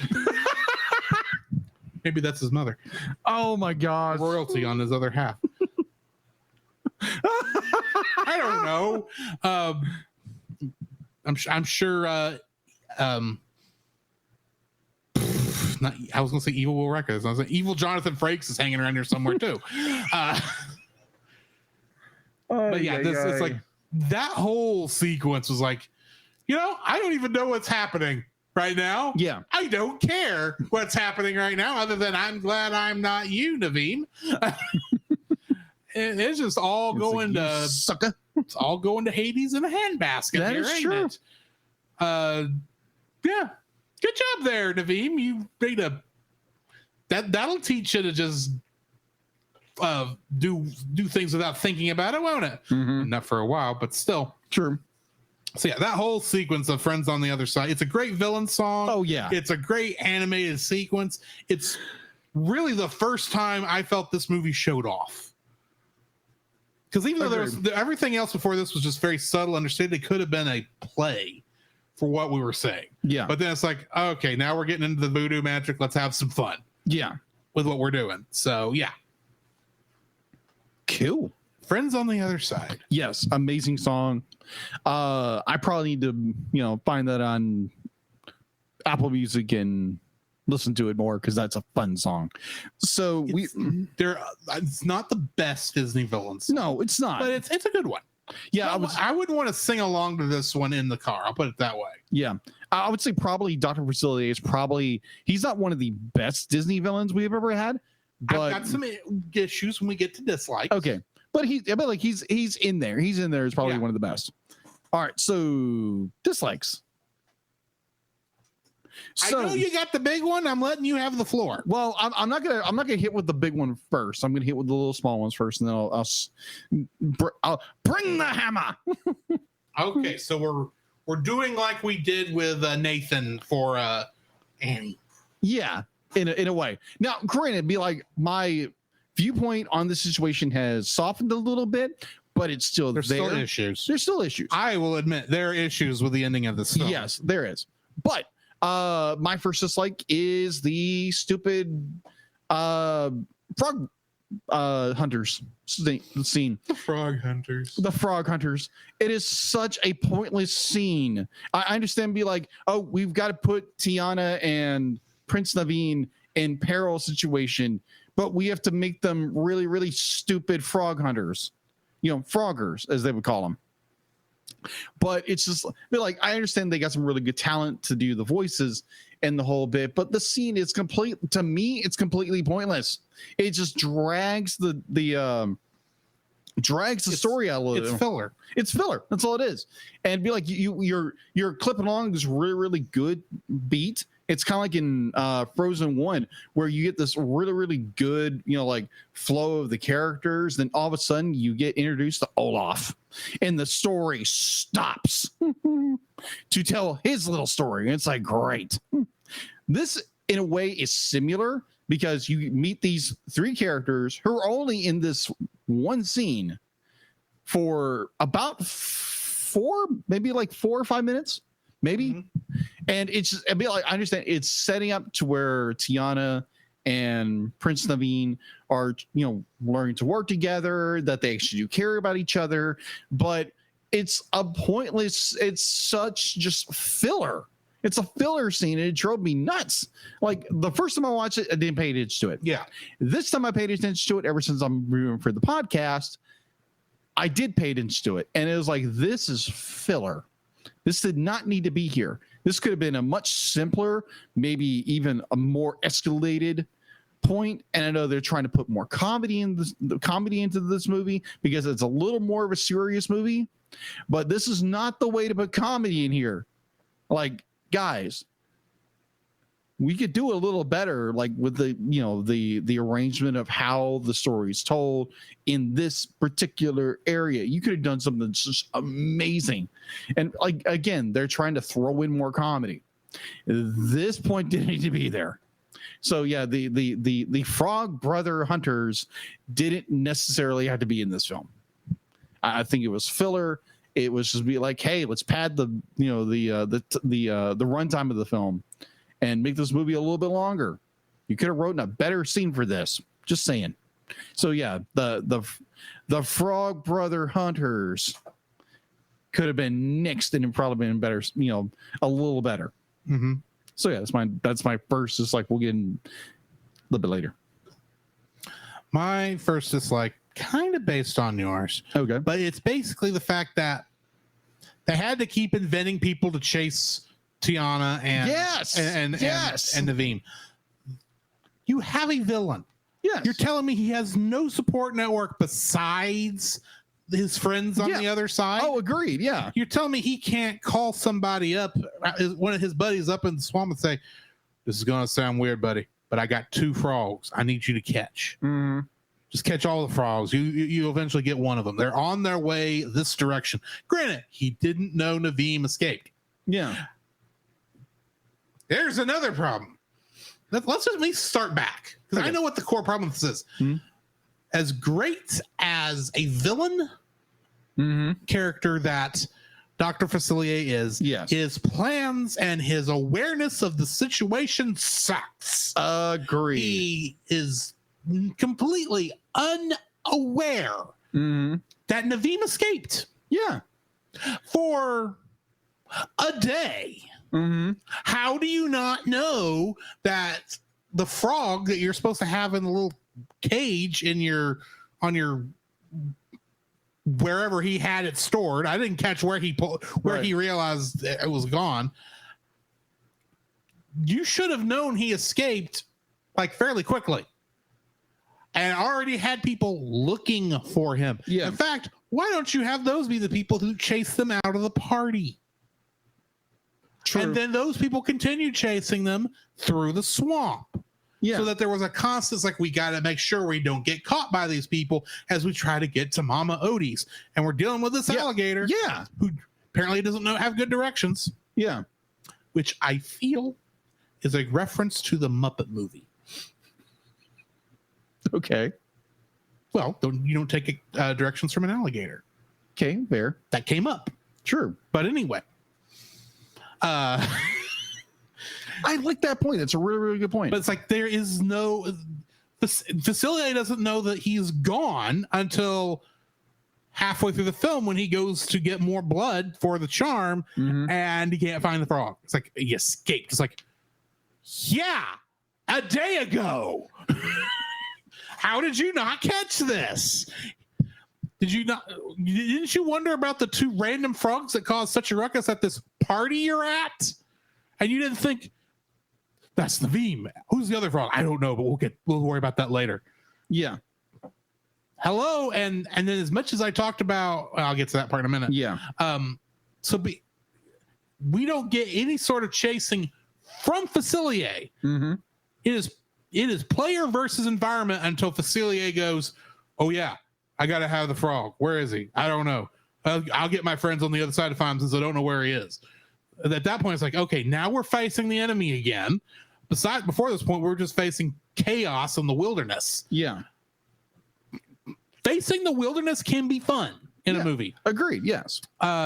Just look at Rescuers Down Under. Yeah. Agreed. Ironically, not the Rescuers that took place in Louisiana. In Australia. He is in Australia, mate. In the land down under, where a feature movie we're going to be reviewing might be set, for what I can tell. We'll get to that later. Right. But there's no... They should have been on the run from Facilier from the beginning. Yeah. Through his agents chasing him before his human agents fail him for the last time, and he then has to call out his friends from the other side to go chase them and cause the actual problems that will get them finally all the way to Mama Odie. Yeah. Do that. And instead of... If you'd done that, I would actually felt like you wouldn't need filler. Yeah. Agreed. You have agreed. Even if it is these 3 guys. Yeah. Have them there from the beginning. That's all I ask. Yeah. And then have them fail. And that's why you got to bring out the spirits to go get them. Yeah. That is a good point. That's how that should have worked. Yeah. Agreed. Otherwise, you wouldn't need the filler. Yeah, I agree. So going into my second dislike, I'm going to bounce right off his, because that's a great point. Because you have this very menacing villain in Dr. Facilier, and he loses Naveen in a day. He loses track of him because this is whole part of his plan. 3 hours. Within 3 hours, loses him, and it would have made more sense, like Drew said, that if Dr. Facilier would have had connections through everybody he had, like agents throughout New Orleans that that he could use and to bring about his schemes and that kind of stuff, because that makes sense. Voodoo doctors have followers all over the place. So it would make sense that he would have followers all over the place that are trying to find these 2 frogs, and then maybe the frog catchers are maybe a part of him or something like that. So make that all that interconnection, how powerful he is in New Orleans, because that would have made a killer story. But no, Dr. Facilier, it's just kind of oh, the frog that's very important to this whole plot that I become rich and powerful, I've let slip from my grasp. And then it's just oh, yeah. 12 hours ago. Yeah, 12 hours ago. Great.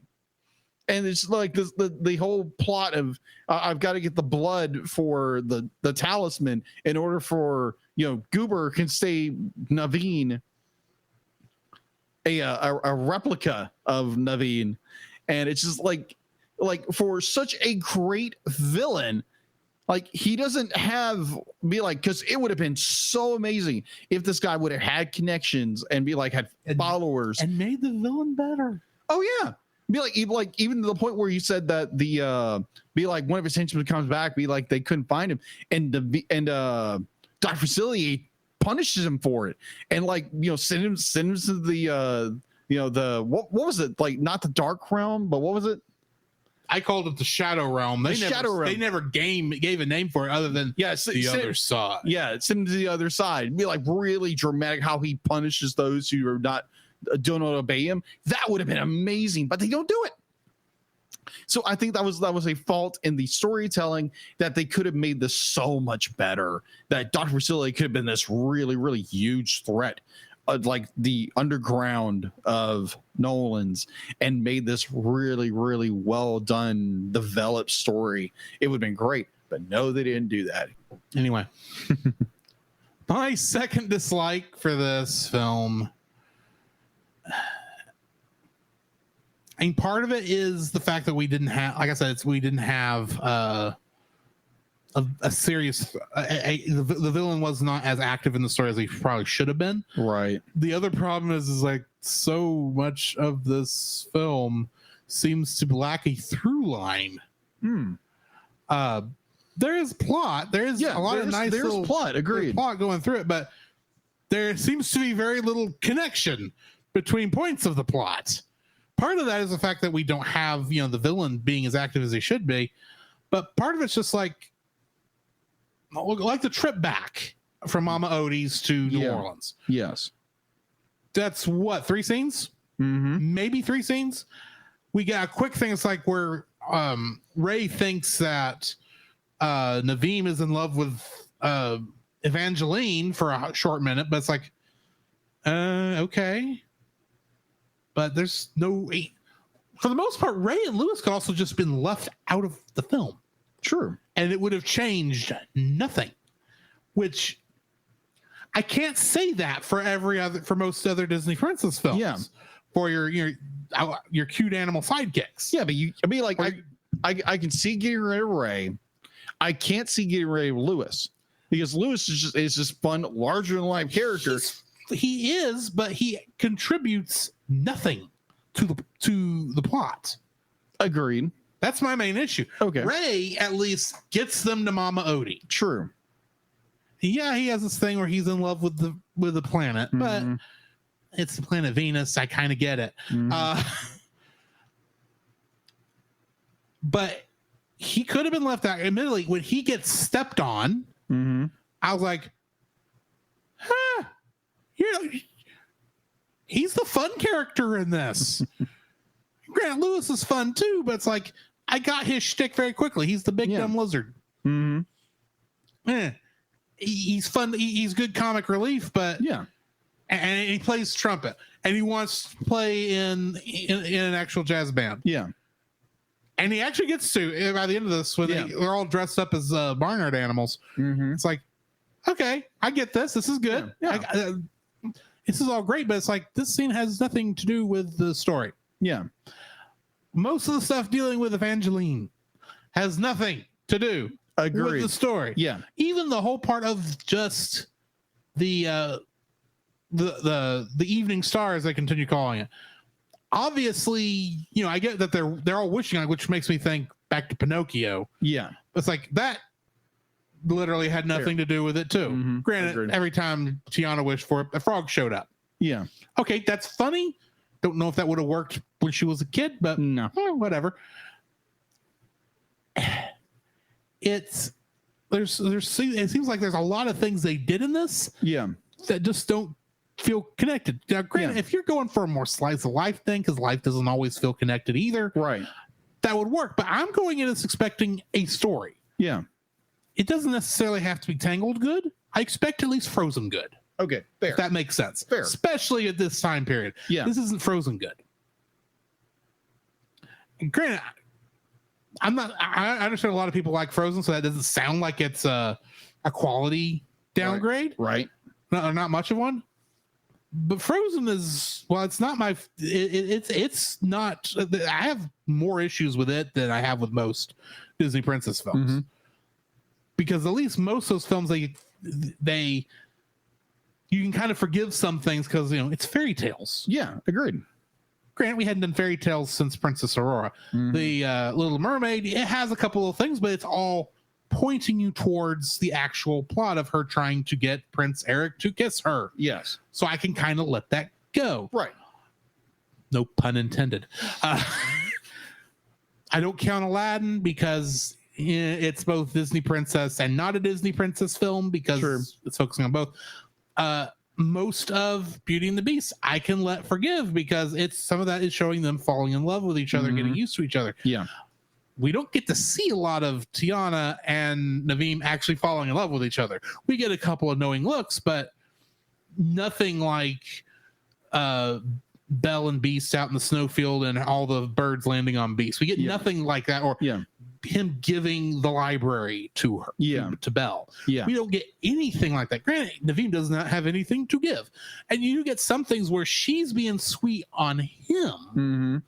And he does have to lessen, much like Beast does, but Beast at least is kind in return. Yeah, where so he I don't. That's part of my issue. Is like these things are obviously supposed to be the scenes where we're seeing them fall in love with each other. Yeah, and yet I don't believe they're falling in love with each other. Yeah, agreed. That's part of the problem. So when we get to Mama Odie's song and she's pointing out y'all need to be getting married, basically. Yeah, I go, I don't see them as a couple. I'm sorry.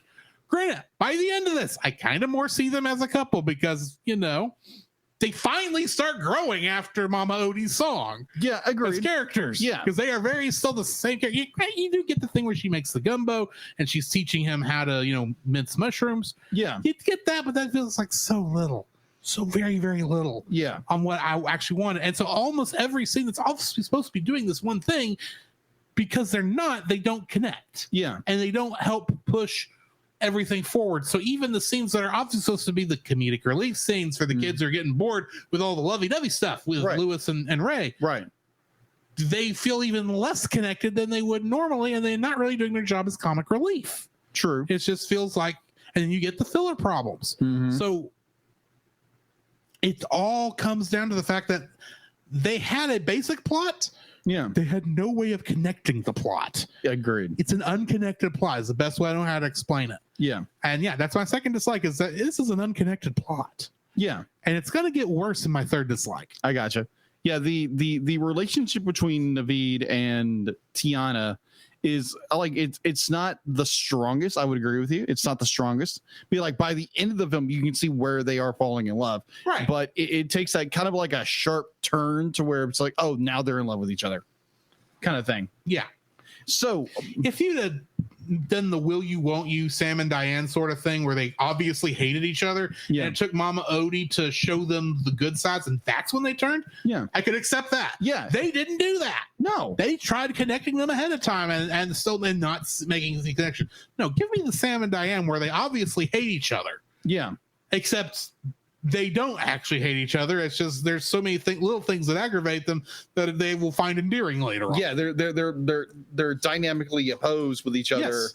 I mean, that would have been great. I agree. So going into my third dislike, be like there again. When I first watched this movie, I had a severe problem with this. Now, my second be like I have softened a little bit, but I still have an issue with it. So you have the point where be like they have to break the spell and the spell isn't broken. So poor little Ray goes to be off with his true love. Somehow gets turned into a star. Yeah, somehow gets turned into a star. It's like, okay, that's weird. Okay, but okay. If I can break the people's heart who still find that scene sweet. He did not when he appeared in the when he, quote unquote his star appeared in the sky. Mm-hmm.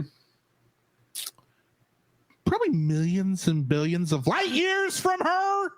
Mm-hmm. They're farther away now. You're not kidding. Because there's not a moon around another moon around Venus. It's not what they show. It's just like it's another star in the sky that's almost as bright as Venus. Yeah. Except it's a little further back, so it means which means it's millions of light years away. Yeah, so no, they're not together. They're not together. They're still not together. It looks like they are, but they're not. Yeah, exactly. You look at the perspective. Yeah, they're millions of miles away apart. Separate that. My mind is like, dude, you just made it worse. It's oh yeah, I'm gonna be with my love. No, you're not. No, you're not. It's a star, and it just so happens another star pops up Because probably a star went supernova. I'm still thinking Evangeline is a planet. This is not Pinocchio. Yes, voodoo exists in here, but we don't even know if the wish granting thing actually did anything. Yeah, agreed. And it probably didn't do anything. It probably didn't. So that means it's just a planet in the sky. It didn't do anything. And now Ray is millions of light years away. Yes, millions. I apologize for breaking everyone's hearts with logic.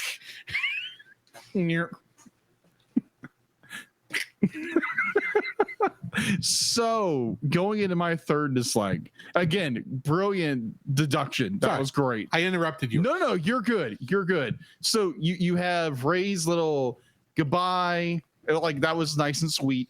But then it's more like, oh, okay. So they decide they're going to get married because they finally decide they're in love with each other. So they're going to, I think, be like the build up to the characters, relationship as, two people who don't like each other. They kind of like each other. They don't. I can't even use a better example with Ron and Hermione from Harry Potter, because even in those books, it didn't seem like these characters actually in love with each other. It's more like they're just a couple, but not in love with each other. So if you know what that means, but it's like, okay, so they have their wedding, and it's like, okay, understanding that it's okay. So Mama Odie is, what's the word? Be like she's reciting? Yeah, reciting over the marriage. Reciting over the marriage. So like, and she's the one doing the marrying. Yeah, she's the one who's marrying them. Okay, that's where I don't know what the exact term is, but yeah. So Mama Odie's doing, marrying these two. Now I'm thinking in the back of my head is, more historical, the whole bit. When did a voodoo witch doctor, Mama Odie, be like, have royal authority to marry two people? Now, granted, it'd be like it's married in the wood. No, this is not even near I'm coming from. I know. I'm just setting up. I'm throwing this small rebuttal in there. Okay. This is obviously more of a religious ceremony, not a legal one, because they had to get legally married later on. That's true. So it's obviously she was not licensed by the state of Louisiana to actually do a marriage ceremony. But does that technically make her a princess at that point? I am throwing in the idea that for all intents and purposes, as much as Charlotte was a princess for the earlier in the film. Yeah. It's like Mama Odie says, it's close enough. Yeah, it's close enough. So be like you have the marriage. Plus, we don't really know how this is another little minor quibble. Mm-hmm. At what point how does the magic know you're a princess? Exactly. It's mostly feel like I said it works because of this way, and so that's the way it's going to work. Right.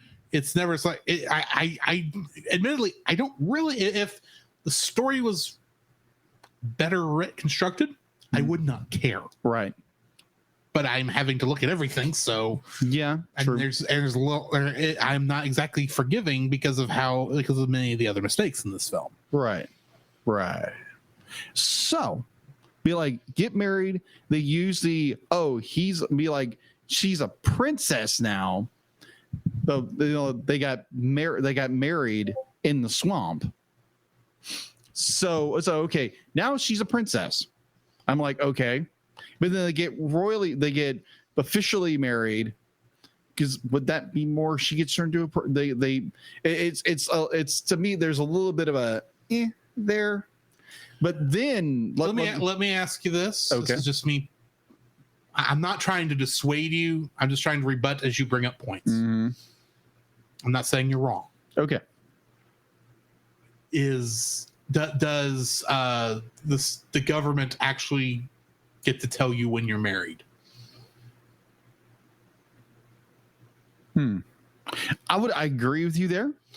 as is generally considered under most monarchies, the being able to rule from birth being a birthright, as in you were chosen by God to rule, and it is under God. Granted, we're talking this is a voodoo ceremony, so bear with me. I'm just kind of speaking in generalities here, right?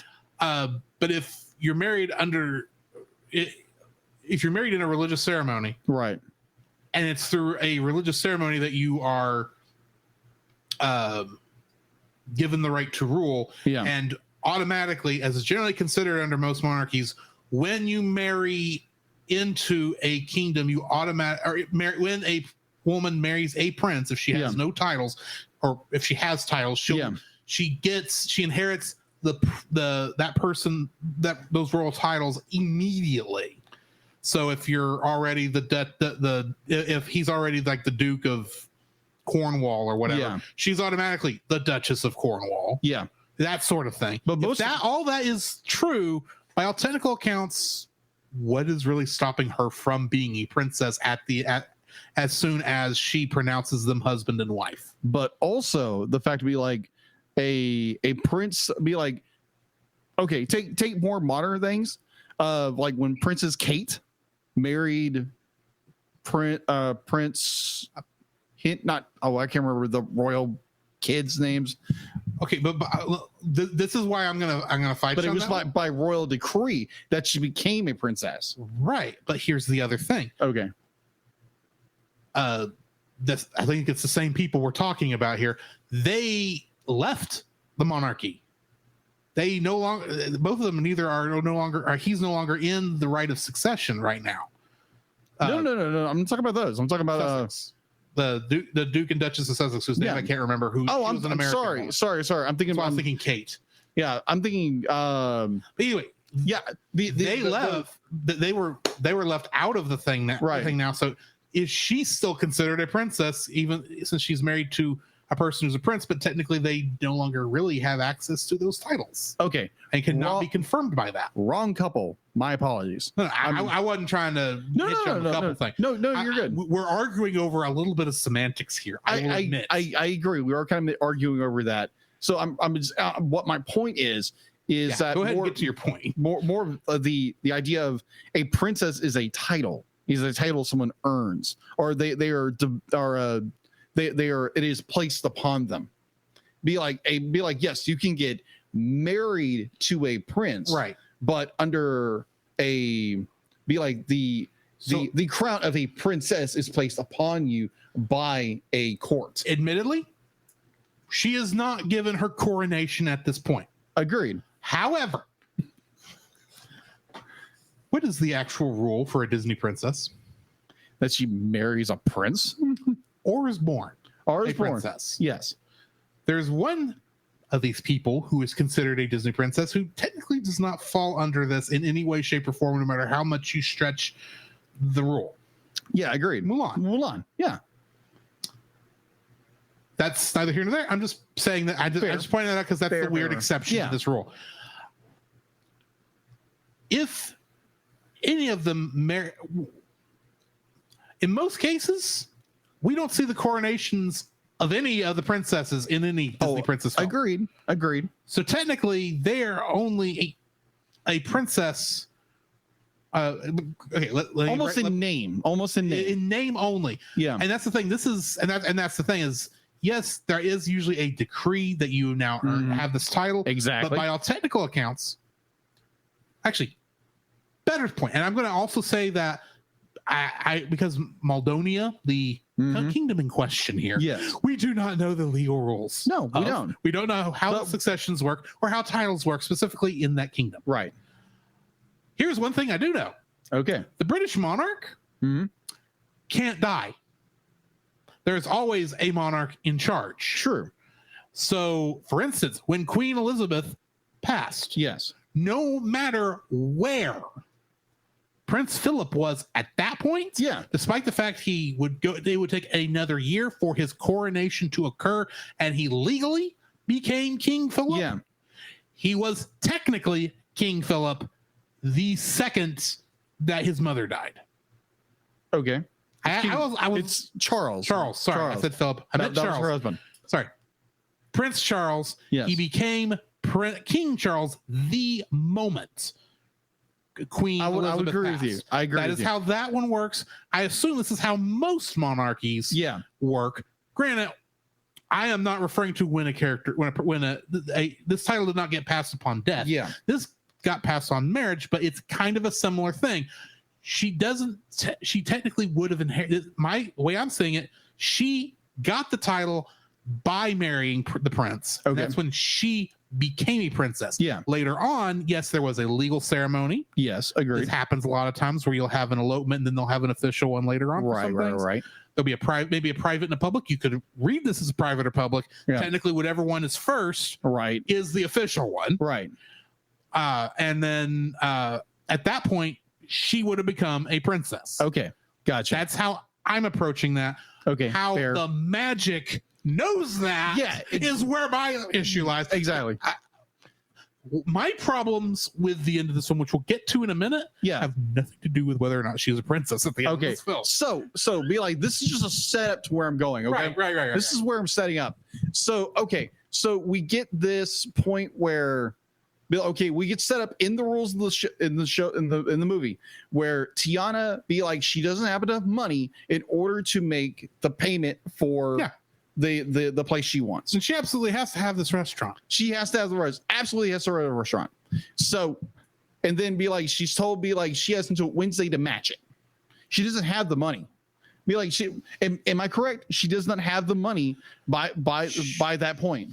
This is part of the issue where we do not know. A, we don't know what day they told her that. Yeah.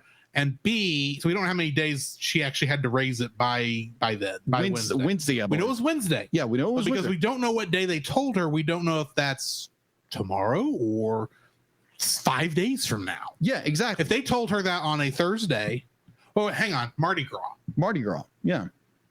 That is Good Friday? Yeah. It's a Friday. So it's a Friday. Let's just go ahead and be nice. Say it's a Friday. But it was Saturday. It was the day before Friday. So Thursday. So they had all day Friday. Yeah. All day Saturday, and all day Sunday, Monday, Tuesday, Wednesday. 6 days. Yeah, 6 days. At best, at most, from what we were able to figure out, we said what, 3? And that was being generous with the amount of time that passed. Yeah. So plenty of time. We also don't know how much time passed between the failed kiss and the kiss that worked. Exactly. Because they get all the way back to Mama Odie's by then. Yeah. So, and then have to come all the way back. And obviously the payment would have had to have made long before the actual official marriage ceremony, because you had to have time for the king and queen to get to Collins. Okay. So here's my point. So we have at the end credits of the movie where they go to the bank, they push the money up, and it looks like all the money that she had. And obviously they get the place because the Gator is threatening them. So of course they give them the bank. So I'm thinking, which is extortion. Yeah, which is extortion. Just throwing that out. Yeah, just throwing it out there. So my thought is they buy the place, but there's no am I using the right word? Time dilation between what then and now. We're not given how much time passes. So where did this money come from? So that's my question. Where did the money come from? And you're right to worry. Wonder that, because Prince Naveen was cut off. Yeah. The only way he would have gotten the ability to get that back he would have had to have gotten in contact with his parents. This is 1920s. Yeah. There is no instant communication. No. While we don't know where Maldonia is. Yeah, we're talking weeks. It's at least weeks. Yeah. Before even the communication can get back to say, hey, I met a girl. She's nice. You might want to come over and meet her. We're talking about getting married. We might already be married in some weird voodoo ceremony, but that's beside the point. Right. You might want to come over here and check it out, and then forgive him enough to say, sure, we'll go ahead and let you have the money back, and you can do what you need with it. And that gives her the money to pay for the old sugar mill. Yeah, the do the renovation, whatever. But it's just more like it's never, because to me, I because think like there's actually a bigger question here, but I'll get to it in a minute. so we have this point of be like, okay, we get the be like they're in front of their newly bought restaurant location, and the next thing you know, it's big and bustling, and it's, you know, everything's nice and fancy. It's been a year. It's been a year has passed. But where did they get the money? Because my two options is either A, they backtracked on what the prince's parents told him. It's like, oh, you fell in love. Oh, we don't care. We'll give you your money back. Or we have sweet why am I having a hard name with her name? Charlotte. I'm thinking like be like Prince Levine's parents relented and gave him the money anyway, means he didn't learn a thing. Be like he did learn, but it was not exactly. It would have. There was no proof. They didn't have time to get the proof before. Exactly. Or Charlotte and her father gave them the money. We're not given this information, so I'm curious. Where did the money come from? If they would have given me that information, I would have a problem with it. But be like, it's like, is there a year time difference or what? There's nothing given to us to where they got the money to completely written there, and she only had half of it. So that is my problem with this film. We are not given explanation to where she got all of the money in order to renovate this entire restaurant the way she wants. And plus, it's her father's dream, not hers. Well, it was her dream too. It was her dream too, but it was more built upon her father. It was inspired by her father. Admittedly, in the original version of the script I read, this was not. They did not bring her father into it. This was her dream. Oh, okay. And that was brought in later because they weren't sure it being her dream was a strong enough reason. So they brought in that so that she would be trying to do both their dreams. Yeah, that was that. But anyway. and plus, you have a lot of points where Tiana is sitting there. And it's like, be like, I want to make my father proud. I want to make my father proud. So she's doing it for her father. Be like, obviously, she's a great cook, the whole bit. But I'm just more like, was that her real dream, or she wants to fulfill her father's dream, which she's made it her own. So, anyways, money issues. Where did all this money come from? Because she didn't have the money at the end of the movie. I'm going to say it was her dream. Grant, that may have been inspired by her father's dream, and then her father wasn't able to do it, so she decided to double down. Yeah. It was more of a combination of the things. Yeah, because you can kind of tell in her song that is not something that she feels lightly about. That is that is her dream also. Yeah, it's become her dream. To answer your money questions, I'm going to say that from the point of the writing at that point where that question could have been brought up, it was unimportant to the story, and that's why they didn't answer the story. I'm just saying, from their point of view, from that part of the story, the climax was not her getting the restaurant. That's what she wanted. Not what she needed. Agreed. The climax was they kiss and they turn back into humans. Yeah. At that point, everything else is ending montage, and that's all we get is an ending montage with a song played over it. They're singing. Agreed. They get the nice little call out scene. Agreed. It's not necessarily important to know how she got the rest of the money, but I must know. It drove me crazy the first time. I will go ahead and put this in here. The problem is not that she doesn't have the money at the end. Yeah. The problem is in terms of writing. The problem with the writing is they put in an extra stipulation. It's like, oh, someone already beat you to it, and now you're going to have to match the price in order to get it. They shouldn't have put that in there. They should have had it been something happened at the party. She wasn't in the melancholy at the time, and she had, and of course her friend takes her upstairs, gets her in the dress. She is feeling a little down because it's like, or maybe she's happy. I don't know. Kind of a. Maybe she's thinking, oh, because now I'm going to have to get that costume dry cleaned or whatever she was wearing dry cleaned. Maybe that's going to eat into her budget. Maybe or maybe she's even thinking, yeah, technically I have the money to buy the place, but now I don't have the money really to renovate the place. That's the other thing. Yeah, that's my question at the beginning of this. Like, where do you get you have the money to buy it? Do you have the money to actually build a restaurant, because having the location is part one of a very long process. Yes. That's where I got the problem with this movie. That's really where I feel the problem is. It's not where does she get the money at the end of it. Yeah. That's neither here nor there in my from what the story's getting at.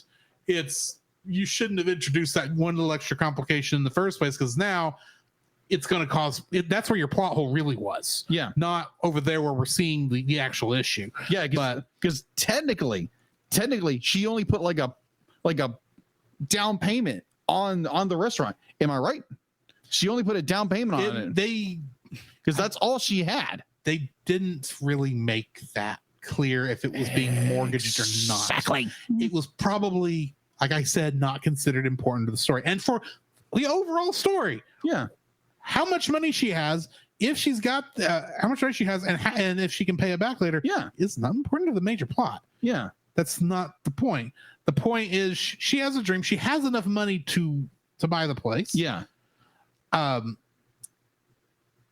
right before she has a chance to do anything about it, so-and-so over at the gets her turned into a frog, and now she's got to get back because she hasn't closed. Yeah. It's not hers till she closes. Yeah. And here's what you do. Don't say, oh, someone beat you to it, now you got to match the price. Like, we're not going to be able to do the closing till Wednesday. You've got to be here on Wednesday. So now she's got to be human. That makes sense. That's what they should have done. Agreed. Then it's like, okay, that takes care of the money issue. Yeah. Mostly. You can kind of accept that, okay, maybe the renovations, that may have been a gift from Charlotte, or enough like time has passed. Yeah. And maybe by this point, Naveem has enough credit where it's like, okay, we understand you're going to pay this back later because you're actually going to get back on your parents' good side soon, and you'll be able to pay all this back later, blah, blah, blah, blah, blah. Yeah. But all of this, did you hit your third dislike before I jump into mine? I did. I didn't want to hop into mine. Not hop. I didn't want to sidestep, because this is actually a perfect segue. Yes. Into my third dislike. I wanted to make sure I wasn't cutting you off. So you're hopping onto my lily pad. Kind of. Okay. The problem with this is, and every single one of my dislikes has kind of been on the same topic in many ways. Yeah. They had a beginning of this film in mind. They had the ending of this film in mind. Agreed. They had no way of getting from plot A to from the beginning to the end. Okay. They had concepts. They had these little miniature adventures. They had no actual. It feels like they were making up the middle of this film as they went along. Fair. And because of that, because they weren't able, because the middle of the film was kind of made up as they went along. Yeah. They didn't set up the third act. Agreed. And so the third act falls apart because it has no support.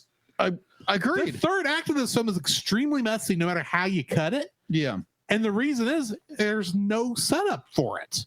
It's all, as soon as you get back to Mardi Gras, there are a lot of quick things happen. A lot of misunderstandings happen. That's like, if you actually had set this up better, I could maybe believe they believe all these little weird misunderstandings. Yeah.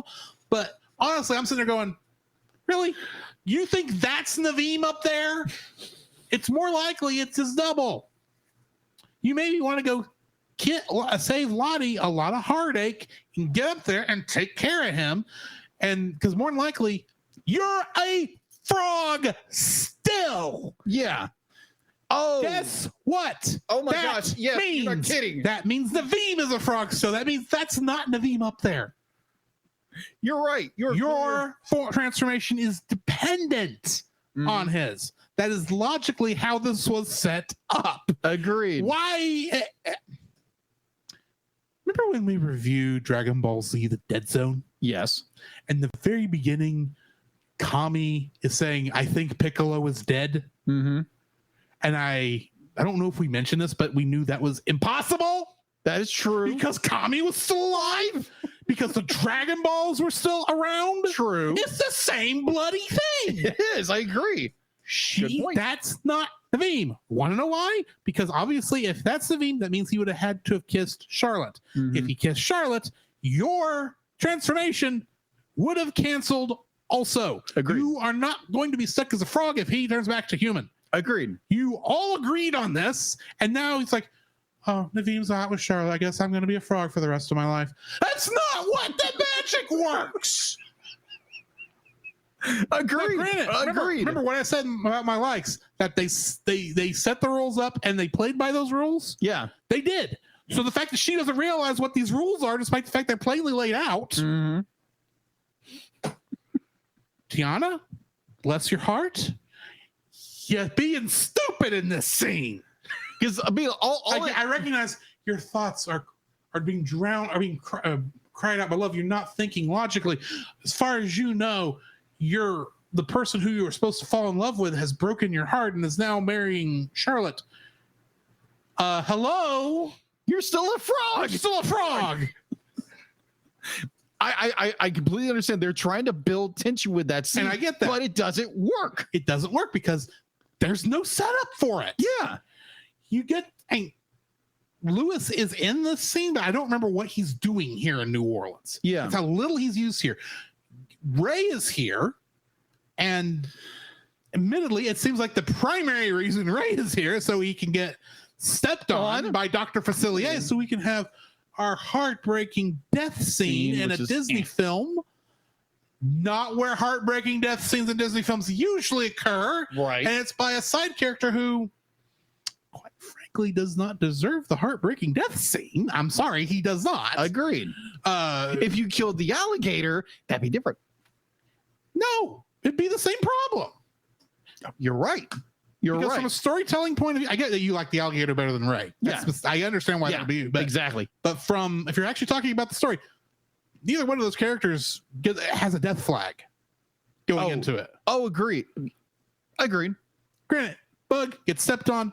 That makes sense. That's going to happen. Yeah. From a storytelling point of view, Ray didn't deserve to die. You did that so you could do this whole thing with him being in the sky with Evangeline. We already told you why that's not a good plan. So here's another one. So why would Dr. Facilier step on a lightning bug? There's no reason for him. It's just a bug. There's no reason for him to even be looking at that. Yeah. Even if he knows this lightning bug helped the frogs. Yeah. What does that matter? He's a lightning bug. Yeah. He's this small. So why in the world would Dr. Facilier step on him? It's not Lewis where if you make him mad, you gonna die. Exactly. He's an alligator. It's a lightning bug. What's he gonna do? Annoy you to death? I'm sorry. That's just how it is. It makes no sense. Why would he step on him? Sense. Why you killed him just so you could have the scene where the star appears next to Evangeline. Yeah. What does that have to do with anything? Agreed. It does not support the plot. Agreed. And you did technically kind of sort of set this up, but it's so thin. Agreed. It's like it doesn't hold up to the weight that the scene you put on it. Agreed. Got to hold up. Yes, technically. I'll even say this. The wedding at the end that makes her a princess. Yeah. As much as I will defend the concept of that scene. Yeah. There is some setup for this with the stuff with Charlotte and all that, and that logic is set in place. And Mama Odie kind of sort of alludes to all that that's what's actually need to do. Right. That's supposed to be a magical moment. That is supposed to be Cinderella getting her dress to go to the ball. Exactly. That is supposed to be the Little Mermaid getting her legs. Yeah. That is supposed to be Beast and Belle dancing in the ballroom. Yeah. That is supposed to be, I can't think of anything from Aladdin right now. Part of your world. Part of your world. That's Little Mermaid, but anyway. Yeah. That's what that's supposed to be. Yeah. It's the magical scene where not really the endearing shot, because a lot of those are also the things that are supposed to endear you to that character. Yeah. This is supposed to be the most magical moment of the thing. Yeah. It's even set up to take you off guard, that it's even a possible thing to do, which I appreciate that part. But the problem is you gave no setup for it. Mm-hmm. Not really.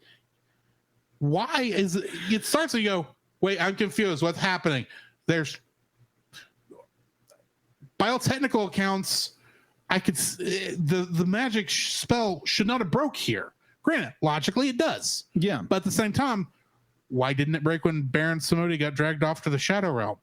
Or not, Dr. Facilier. Yeah, Dr. Facilier. That would make sense. That makes more sense. It's like that you send off the person to cast a spell on you to do it. That makes more sense. Spell would break. Granted, this is not wizard magic, so I understand, or witch magic. I understand why that doesn't work. This is voodoo, works under slightly different rules. Yeah. So I get that maybe there's more to it, and you're still under the voodoo spell, and you can't break this spell until that. This is not technically a curse, like the beast's transformation or some other things.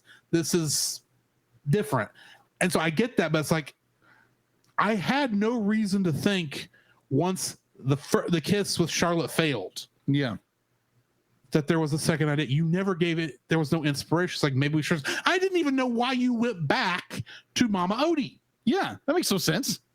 It was a quick thing. And it's like, well, if you had given me this, here's how you set this up where I will accept it much better. Okay. They go, because here's the problem. They go from Ray appearing next to Evangeline in the sky to their wedding. There's literally no scene in between. No, there's not. There's no setup. There's no, like I said, yeah. If you had said, well, that's sad or something like that, maybe Mama Odie was right. Maybe what we want is not what we need. And they realize they need each other. Yeah. Why don't we go back and get married? Yeah. You set that up. It's like, give me ideas like, oh, well, maybe there's a chance. Give me something to anticipate. Obviously, you give me something to think. Maybe something cool is going to happen at the wedding. Yeah. They just go into the wedding. It's like, y'all really just started liking each other yesterday. Yeah. Why are you getting married? This is my first question. Mm-hmm. To quote Elsa, you can't marry a guy you just met. And yet this is happening here. Yeah. And all of a sudden, that's what does it? That's what turns you back, because now she's a princess? Yeah. As much as I love technically right here. Yeah. That this is so following the rules, you gave me nothing to think that this role was even, you gave me no way to anticipate, will that work? Yeah. You did not let me guess, will that work? Mm-hmm. Because you supported nothing. You had a strong start. Mm-hmm. But you had a horrible middle. And so whatever ending you had, whether it was strong or good, had nothing to hold it up. Very true. A story is a tower. It is built on the layers beneath it. You had a strong foundation with both of the works this is based on. Mm-hmm. You had a strong opening first act to get us to where we met all the characters. We get to the action. Mm-hmm. We get to the point where they kiss. At that point's when the second act begins. We get to that point. It falls apart on the way to the climax, and so the falling action dies too. It falls apart by the very end. Agreed. Every other issue, even your issues, I think, falls under this problem. I agree. It does. Because, granted, if the rest of the story was done well, you wouldn't care where the money came from. Yeah. You wouldn't care about the weird logic. Even the fact that the logic makes sense on why him kissing her at the end breaks the spell. Even that logic is unnecessary in reality to the story. Agreed. And yet they feel like, oh, we pulled a fast one on you. It's like, I don't care about that. That should not be the crux of the story. Logically, I understand. And yeah, it does feel like to some degree, even though you thought this through ahead of time, you felt you had to have a happy ending. Yeah. So you made a happy ending. Thank you. But the problem is, you even gave the lightning bug who died a happy ending. Yeah. His happy ending was unearned. And really, if you think about it, like we said, it's not really much of a happy ending, because now, if that's supposed to be him up there, he's millions of miles away from his love. Yeah. You gave everyone else happy. Lewis got his happy ending before we even got back to New Orleans. So true. Yeah. So like all of the happy endings are literally just thrown out there. Right. Look, I'm not saying most happy endings weren't even earned. Yeah. Great. I think they all worked towards them, even Ray, even though that was kind of whatever. Yeah, agreed. But because they're just there and you're not giving any of them any importance, not even the fact that, oh, they're married, that makes her a princess, that's not really given any more importance than Lewis is now playing with a band on the steamship. Exactly. Riverboat, I mean. Yeah. Come on, guys. This is why the story falls apart at the end. And honestly, Agreed. this is the real reason, I think, why this movie didn't do well. It's not because you put princess in the title and that made people think that boys wouldn't go to this film, that it was just for little girls. That's not why. It's because it's because that the people who watched this movie had issues with it, and then the word got around, and you didn't have your Frozen moment. You didn't have your Tangled moment where people were taking their kids. Sure, there was probably a good, strong opening day. Oh, yeah. Because it's a Disney film. And, of course, it's the one you take all the kids to. But after a week, probably nobody cared because it's like, well, the story's okay. Yeah. You got to have a good story. And this is probably, and this is actually the problem. And people may dislike me for this. I don't care. This might be the weakest story in the Disney canon. Ooh. Not because conceptually it's bad. Yeah. Not because it's a poorly written story in general. Its execution is poor. Agreed. And it makes me care less about the characters. And you had so much. Okay, let me rephrase. It's not the weakest story. Okay. There's probably other things I can claim that are weak that we haven't seen yet. It's the one with the most missed potential. It has so much potential that it just left on the keyboard, for lack of a better term. And that's what makes me not angry, but that's what kind of makes me most disappointed in this film. Yeah, is they left so much potential out there and didn't do anything with it. And I can't even blame it on them being woke, because there wasn't wokeness to the story, other than two girls of different socioeconomic backgrounds can be friends. That's the closest thing to a woke story in this, and I actually liked that. Yeah. So it's got so much missed potential, and I can't even blame it on Disney being stupid. Yeah. Other than they did not really know how to put the middle of this film together so that the ending could stand up. Yeah. Agreed. It had one good leg to stand on. It had a very, very weak second leg, and the third leg was literally broke. Yeah, because the second leg wasn't holding its weight. Exactly. And the third leg broke underneath the weight. Yeah. I agree. That's the problem. That be like with that understanding, with a better be like, thank you. That helps me gain a better understanding of how the story lays out, and by the third end it goes flat because they're trying to put everything together, because you don't have, like, you have a strong first, a weak center, and then everything, you're trying to throw everything in there and it just falls flat. You know what it reminds me of? What? The sequel trilogy to Star Wars. You have a great opening. Yes, agreed. An okay middle that is good. It's not bad. It's just not really pulling its weight. Yeah, agreed. And then everything that should have been the entire trilogy is crammed into the last movie. Yeah, agreed. And it can't do it. It's beyond that movie's ability. Yeah. You overloaded a part of the film.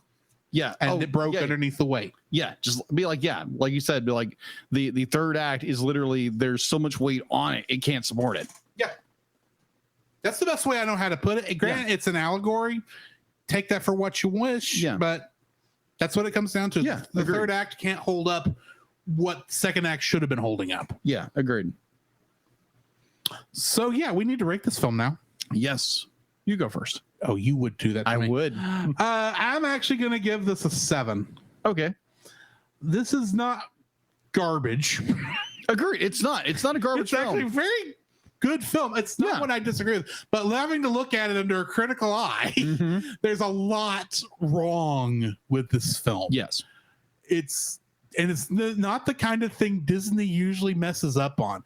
Granted, this is like the end of the dark period of Disney's the Bronze Age. The Bronze Age.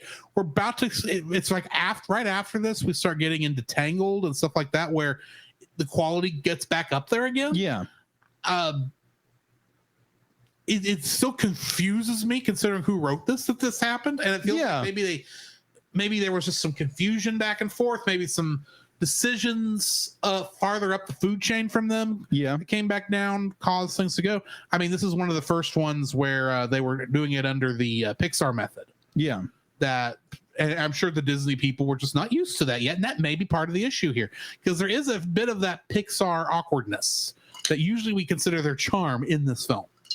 And that gets fixed later on. Yeah, agreed. In the process. But I'm giving this a 7 because it's an okay film. It's got so many issues. Yeah, I would agree because again, maybe I was so hyper focused on little things here and there, I didn't see the broad picture of it. And now you said, the 3-act structure is so broken, but it gives me a better perspective on this movie and probably films further on. So thank you for that. I do what I can. That's all I can claim. Exactly. That's what I get for having to make play reports in high school. That makes sense. Having to study 6 times 4, 40, 36. Is that 36? Don't give me to do math in my head. 6 times 4, 4, 8, 12, 16, 24. 24. That was 24 plays that I had to review. Before had to write a report over. So yeah, I kind of have an idea of how this works. Okay. So my ranking that was tough because I didn't write one down because I was more like see how it turns out. So I would give this, it is still a good film. I would definitely give it a 7. It's a worth watch. Now granted, if you're watching from a very critical eye, you're going to watch this and it's like, wow, this story falls apart. Again, great first act, second act's weak. Its third act it's got too much weight on and it buries itself.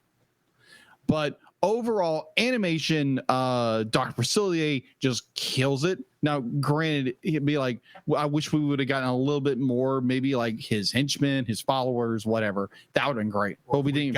Henchmen. We got henchmen. Yeah, we got henchmen. Thank you. Overall, be like, I enjoyed the movie.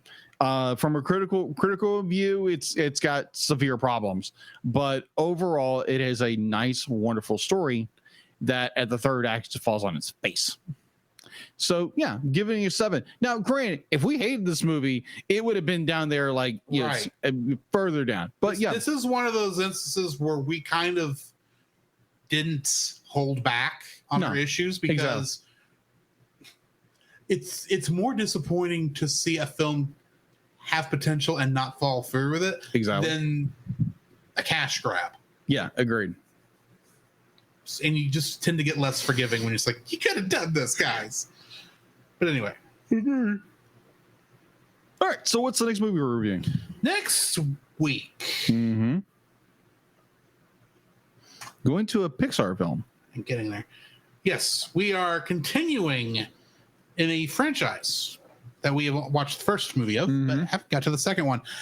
And this is also an important movie historically, because this is the movie, or this movie got to actually happen the way we got it because Disney bought Pixar. Yeah. Because this movie was originally going to be different. Yeah. Where at least a movie with this title would have been a lot different if the original plan had gone through. Yeah. Yeah. Toy Story 2. I actually do like this film. Yeah, I enjoy Toy Story 2. I think it's a little weaker than 1 and 3, but it's a good middle act. Yeah. We'll get to the other acts after Act 3 later on. So join us next week for that. Yes. After the break, we are going to be talking about what we've been watching, the news, a little bit of news, and we'll get to talk some X-Men. Yeah. This podcast is a proud member of Culture Box. Whether you enjoy geeky reviews, comedy, or original fiction, you can open up the Culture Box and find something excellent for your soul. Point your web browser to culturebox.media. This week, we suggest checking out Geek Devotions. Geek Devotions is a collaboration of devoted geeks that are devoted to letting people know that they are loved. They are not just a podcast. They are an entire network of shows, podcasts, and YouTube videos that are designed to encourage and challenge people in the geek community, bridging the gap between their faith and their geekdoms. They produce a weekly geek culture-infused devotional. There is their podcast, Com Talk. There's another podcast where they read books, allegedly. There's also another podcast where they look through the Gundam Watch. And if you like movies, just like we do, you can check out them reviewing bad movies over at the bottom shelf. So you can find all their content and more at geekdevotions.com. The Cellcast would like to thank the following patrons: Ashley and Francisco Ruiz, Book of Gaming, PaulJPowers.com, and Melanie Dubois. To get your name on the show, plus uncut episodes, early access to the Cellcast Plus reviews, and special art from Jacob, please donate to us on Patreon.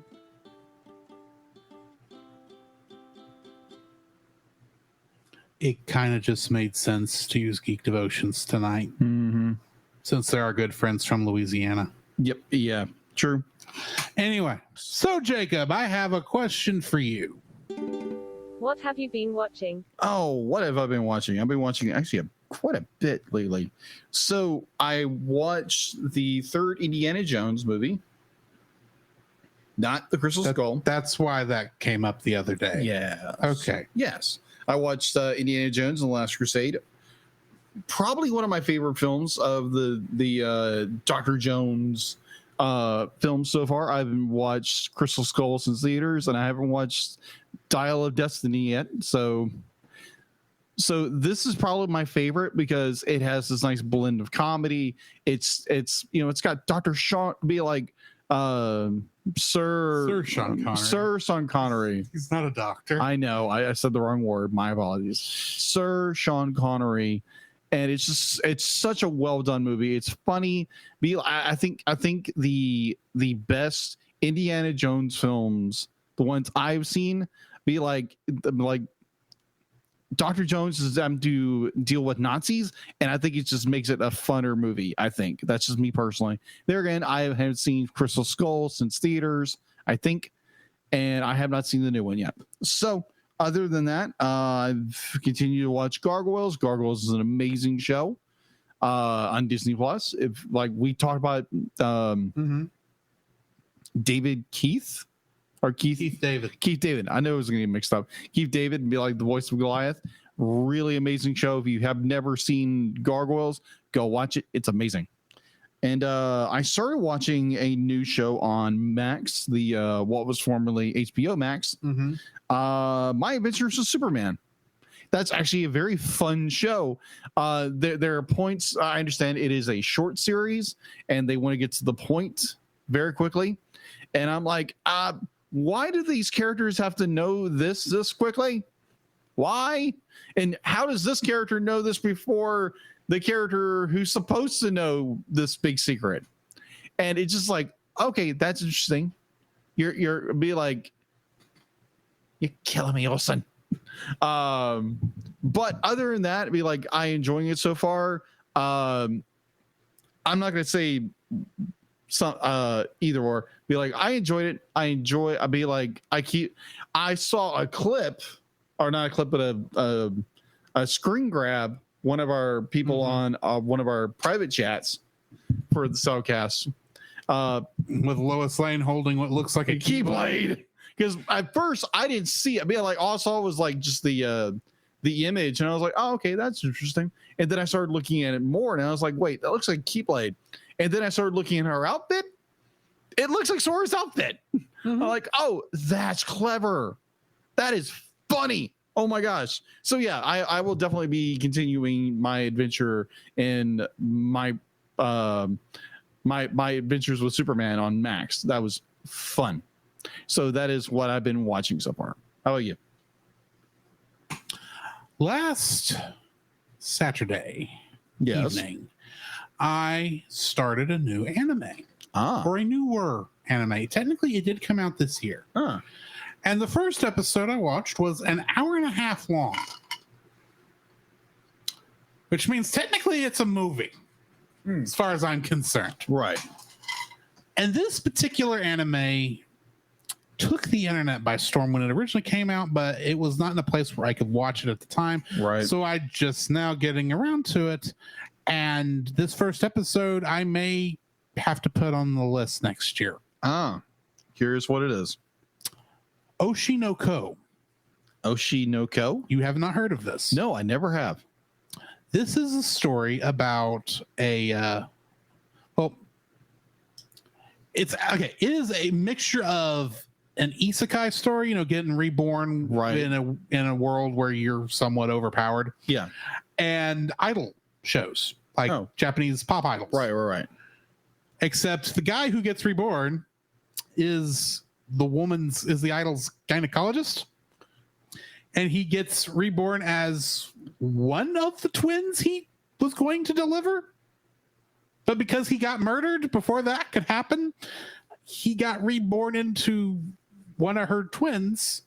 The other twin being another young girl who he was helping at the hospital, who had died months ago, and actually got him into enjoying this idol in the first place, or becoming a fan of her, basically. Yeah. And I almost don't want to give away the ending. I'm just going to say that most of the rest of the show is going to be dealing with trying to find out who murdered him and how he would have known and been in a certain place to murder somebody else by the end of the first movie. And I don't want to tell you which person, because that's a spoiler and a half. Okay. But for a for actually going through being in mostly what feels like an anime about the entertainment industry, where there's very obviously some supernatural elements occurring, and you kind of know, like I kind of knew going into it that this was going to be a murder mystery, right? In a way. And from my understanding, by the end of this first season, we still don't know. Let me put it this way. By the end of the first episode, we kind of know who did it. Okay. Well, we know who did it because it ends up being the same guy that killed him. We don't know how that guy found out, because literally the only person who would have known might have been the actual father, but we never got to meet the father because they're separated. And so we don't know if that's a normal person or another idol out there somewhere, a male idol out there somewhere. Yeah. And why that person would have leaked to a certain person who was capable of committing murder, where this was. And my understanding is I have not gotten into the rest of the season yet, so I don't know how much we actually learned. But this first episode, I was sitting there as this episode ended, I was like, do I text Jacob at this late at night to let him know I found something for us to review? It's 12:30 at night. I actually started this way too late, but thinking it was only going to be 30 minutes. Dude, I was sound asleep. I know, but I started this at like 11 o'clock at night. Wow. I was just kind of winding down from something else and just needed something to wind down to, and thought this was going to be half an hour. Nope. And it wasn't. So 12:30 comes around. I'm seeing what time goes. Do I text Jacob? Do I tell him tomorrow? Do I hold on? Can I hold on to this for a week? It was a good thing I held on for a week to say anything, because I actually was able to think my thoughts through more on this. Right. It's a good little hour and a half romp, and I do want to finish watching it. I just hadn't had a chance to watch it any this week, but good night. That's like so good. You'd probably, and you like murder mysteries, and this is admittedly kind of sort of there's a supernatural element to it. Yeah. It's not in the murder or in the investigation. It's just whatever caused him to and this other girl to be reborn as these kids. Oh, that's interesting. And puts him in a unique position because he still has all his intelligence and knowledge from when he was an adult. Yeah. And technically he and the other girl can actually talk as 1-year-olds. Really? Yeah. Like from birth, they probably could talk, but they were smart enough not to. So a certain hilarious moment when they're trying to keep essentially the agency secretary from leaking all this to the press, because, idols having kids is considered a no-no. Yeah. You're not supposed to do that. And they're hiding most of why this occurred. The fact that they're her kids throughout most of the thing, because don't want to ruin her prestige. The fact that she took time off for any reason, claimed it was a mental health thing. Of course, we know why. She was showing. Got it. And then, of course, the half year, to at least get the kids in a position where they could be away from mama for a long period of time. And then, it's a good show. Okay. I am still seriously thinking getting that on the list somehow at some point. Okay. Not an immediate drop on there. We'll see how it goes. See if I even like the rest of the season series. Right. And see if the second series gets anywhere. Because if depending on how it falls out, that might be a thing to time for where you could work it in, collaborate into our TAS segment. Okay. But we'll see when we get there. Because like I said, I don't know, but it was so good. Okay. Second thing I watched was last night the season finale of Star Trek Strange New Worlds. Yeah. For those of you watching Strange New Worlds and hasn't had a chance to catch up, I will not spoil anything. But let's just say the 90s called. Star Trek is banking on an old favorite story formatting device, let's say. Got it. I'm not going to say anymore because that will spoil stuff, but this one does deal with the Gorn. Okay. And the Gorn is what Kirk fought in that old original series episode, Arena, with the kind of looks like a giant. Yeah, I'm it's a rubber suit. Reptile. Yeah. They look a lot better now. They kind of have a bit of xenomorph in them now, especially how they reproduce. Interesting. It's not face hugger, but still things burst out of you. I gotcha. And that was what the episode was kind of based on. We actually don't know that's spoilers. I'm not going to get into that. Yeah. It's a good episode. I am now kind of angry that while under normal circumstances, we would normally just have to wait a year, and I kind of live with that because of the writers and actors strikes. We have no idea when they're going to finish the story. So, yeah. You'll need to get that worked out. One way or the other, y'all need to get that worked out, and you need to get it worked out now. Because I'm missing Star Trek. Because I need my Star Trek. I need to know how this is going to turn out, guys. That's all I'm going to say. Other than that, been watching more Buffy the Vampire Slayer. Haven't got up to the episode I talked about last week. Okay. But that show's actually pretty good. I'm enjoying it so far. Played a little bit of some different video games over the course of the last week. Nothing too big. Kind of getting back into Pokemon Violet because they just this last Tuesday gave Mews to everybody. Mews? Mew. Like little Mew, not like the Mewtwo. Oh, Mewtwo's coming. Okay. But you got to get Mew first. Okay. You get Mew now, and then they're going to give you a chance to catch Mewtwo's the week Labor Day weekend and a little bit past that. Oh, okay. So I know what you're going to be doing. Well, yeah, it's Labor Day retreats where I'm not bringing my Switch. Oh, okay. However, Dallas from Geek Devotions did pretty much invite me onto their stream that Tuesday to go do a raid and catch Mewtwo together. My gosh. Which means I will have Mewtwo in a regular Pokeball, not a Master Ball, regular Pokeball, because I know how to do that.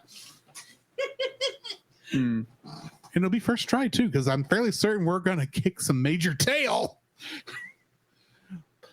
But yeah, that's pretty much what I've been playing. All right. I have not yet got to do the summer event for Final Fantasy XIV that came out yesterday, even though it appears to be Power Ranger themed. Again. That will come. Oh, yeah, of course. But yeah, that's pretty much what I've been watching. All right. What do we got in the news? The Cellcast News with your host Jacob Heron.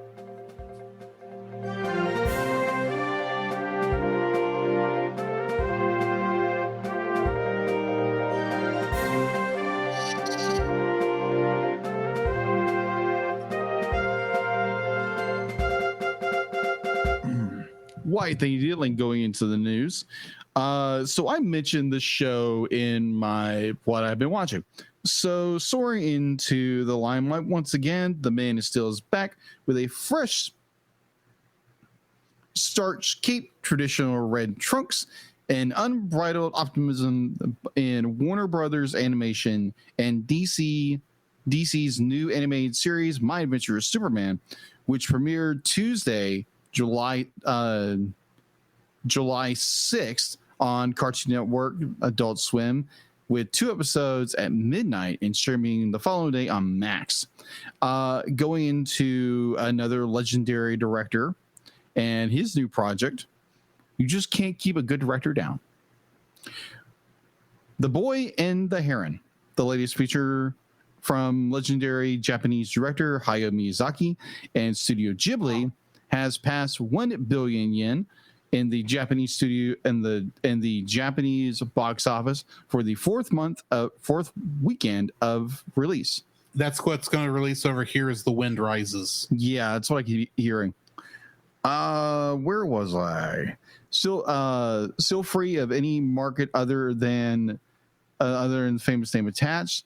It looks like it's hit 5.48 billion yen, which would translate into $38.3 million in the United States, and sold 3.61 million tickets as of Sunday.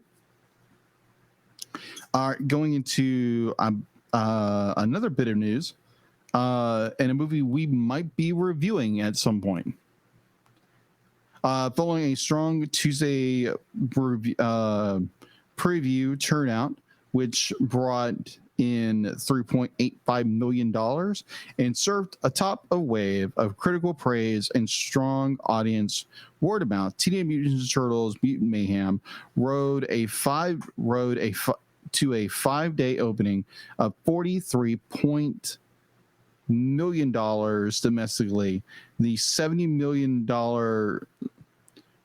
surprise post-review estimations hovering above $30 to $40 million. 16% of the box office came from premiere screenings, and 3D was 13, and that's where the article dropped off. So yes, Turtles is doing very well in theaters. And so going into, we have reviewed, I think at this point now, 7 of these films, I think. So there's another round of movies coming. Because we reviewed 7 of them. I think 7. It could be 6. Oh, you're right with 7, because 6 of them we did in 1 month. Yes, we did. Is it another 6, or are they just getting around to re-releasing both the original Japanese versions and the English version of Digimon the movie? No. That they are doing that. They're doing that, which I'm excited for. Okay, that's gonna be fun. But no, this is Toei Animation revealed a new trailer and poster for. Oh yeah, this is gonna be Digimon Adventure 2 based. Yeah, Digimon Adventure 2, the beginning at DigiFest in 2023. Event on Sunday. The film is open in Japan on October 27th. Set after the events of Digimon Tri and the movie Digimon Adventure: The Last Evolution Karza, the storyline center grows up around a grown-up version of Taishi, also known as Davis, and the other characters at the age of 20. So that's going to be, I don't know. What are they going to call this? Digimon Adventure Quad? I have no idea. Maybe, I don't know if it's going to be one movie or like Tri was. So yeah, we're getting another Digimon film. Fun. Yeah, exactly. So he's talking about Pokemon. I'm talking about Digimon. Just saying, why have we not gotten a crossover yet? That's a good, I'll be like, Toei produces Digimon. So who produces Pokemon? The Pokemon Company. I don't know who the animation people are. Oh, okay. Because I don't think that's Toei. That's a very good question. So we're getting Pokemon Horizons, the series, which is the newest season of Pokemon. Okay. And it's going to be following the adventures of a girl named Liko and a mysterious pendant, and Roy, a boy with an equally mysterious Pokeball. I assume one's going to have a Sprigatito because I think it's the one the girl has. Yeah. I don't know who the boy is running around with. There's also going to be a Pokemon Paldea Winds, which is an original animated series set in the Paldea region. It's on its way. Follows several academy students as they come into their own, growing and learning as they attend school. That will be on the official Pokemon YouTube channel. And there's also going to be Pokemon Pass to the Peak. It's a new short animated series that will premiere at the 2023 Pokemon World Championships. It'll tell the story of Ava, who strives to enter the world of competitive Pokemon trading card gameplay. She works alongside her family and friends and partner Pokemon Oddish. So apparently she's going to both have a Pokemon and be playing the Pokemon card game. That's weird. That is a little weird. First episode will also be on the official Pokemon YouTube channel today, as of this recording. I have not watched it yet. So yeah, those are the big animated things coming out of Pokemon. Gotcha. So you got 2 YouTube channel shows, and then of course the big anime coming out later this year. Right. Probably in September, I'm guessing. All right. So Anyway, I on think Netflix. I think it's all we have in the news. No, I'm sorry, it's not coming to Netflix yet because they still have the final. We're still getting the English release of Ash's final 6 episodes, Right. which I am looking forward to watching. Anyway, Cool. anything else before we jump into X-Men? I think we're good with the news. All right, well then let's look at X-Men. Previously on X-Men.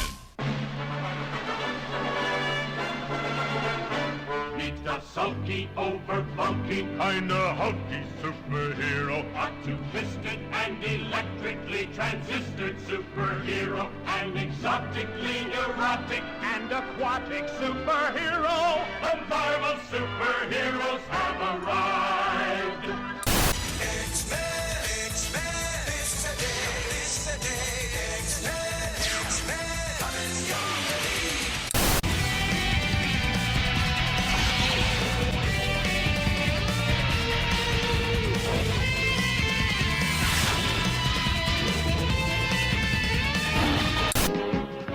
Spider-Man and his amazing friends, Iceman and Firestar.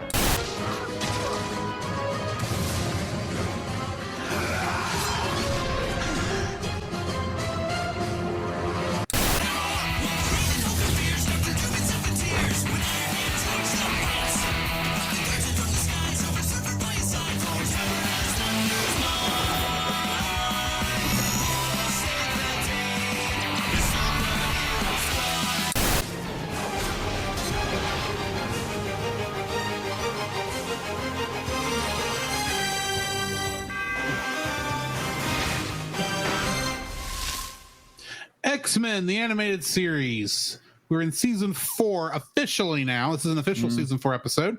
One Man's Worth, part 1 and part 2, which first aired on July 9th, 1995 and July 16th, 1995, respectively. The episodes were directed by Larry Houston and Fred Miller and written by Richard Mueller and Gary Greenfield, respectively. In these episodes, Trevor Fitzroy and Bantam travel back in time to 1959 and kill Professor X. Failing to stop the assassination of Xavier, Bishop, Shard, Storm, and Wolverine travel forward to the future. Guest casts for these episodes include Philip Aiken as Bishop, Kay Tremblay as Shard, Mark Strange as Forge. Getting into the trivia, these episodes debut Shard, Fitzroy, and Bantam. Director Larry Houston's name was misspelled in the first episode. Really? Yeah, they spelled it Huston. Huston. In the bar fight in the 1950s, Logan is helped by a character that looks exactly like Marlon Brando in the movie On the Waterfront. 1954. This story is loosely based upon the Age of Apocalypse comic event from 1995 to 96. However, instead of fighting Apocalypse, mutants are fighting for survival against humans. The majority of the Age of Apocalypse influence is seen in the alternate appearance of the characters. Also in this version, Legion, who has originally traveled back in time to kill Magneto,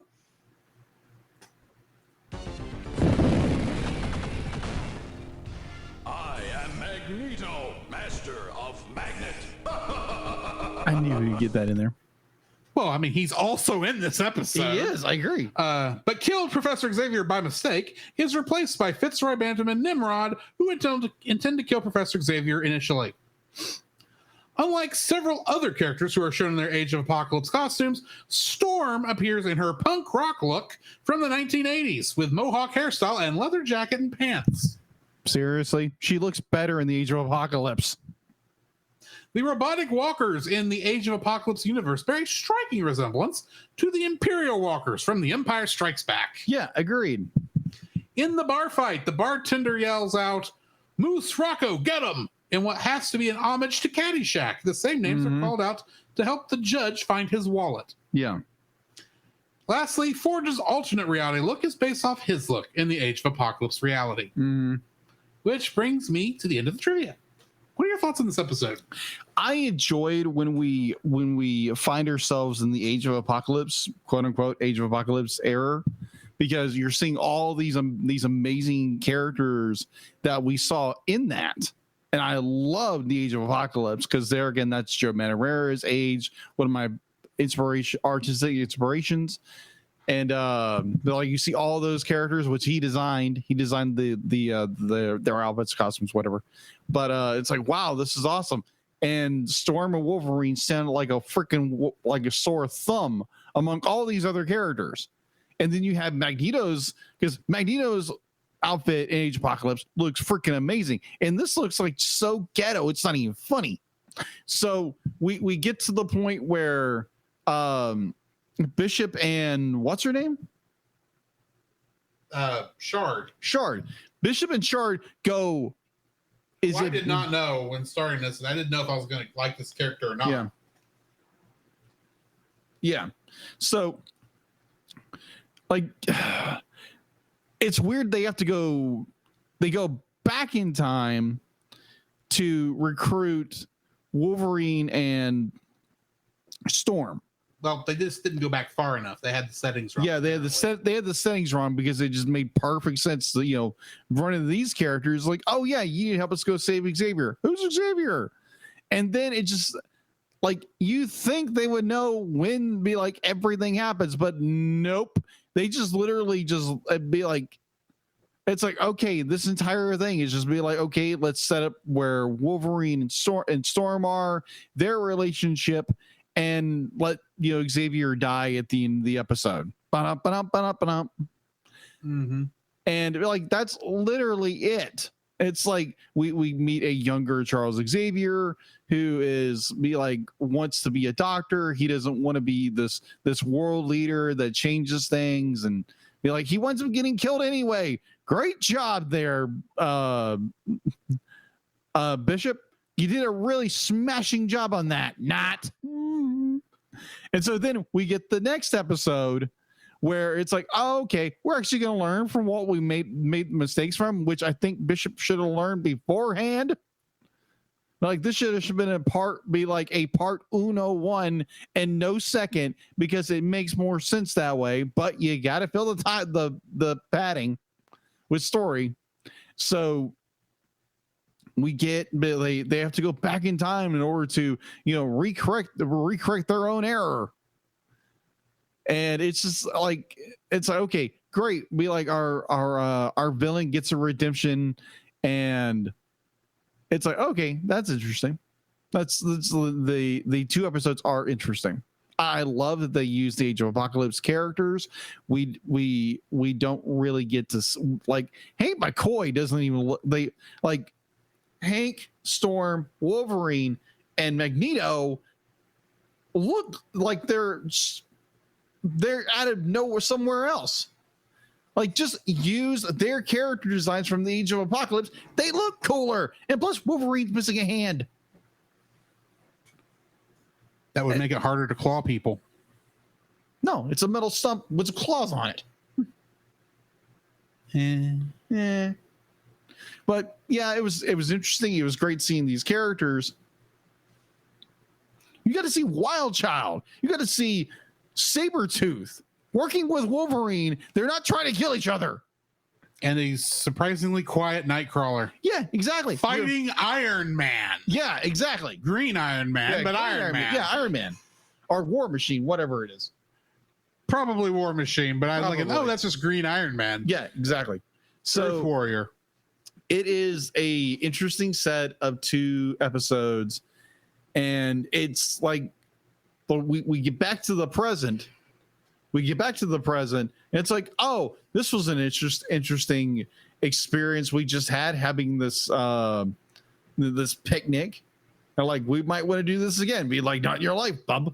And it's like, apparently Charles can see like the alternative past, and it's like if only we knew. It's like, okay, Charles, you shouldn't be able to see that because you got wiped out of existence. Okay, I'm gonna backtrack on you on this. Okay, one. all right, backtrack that. Hey, wibbly wobbly, timey wimey. Yeah, aware this exists. Yes, aware.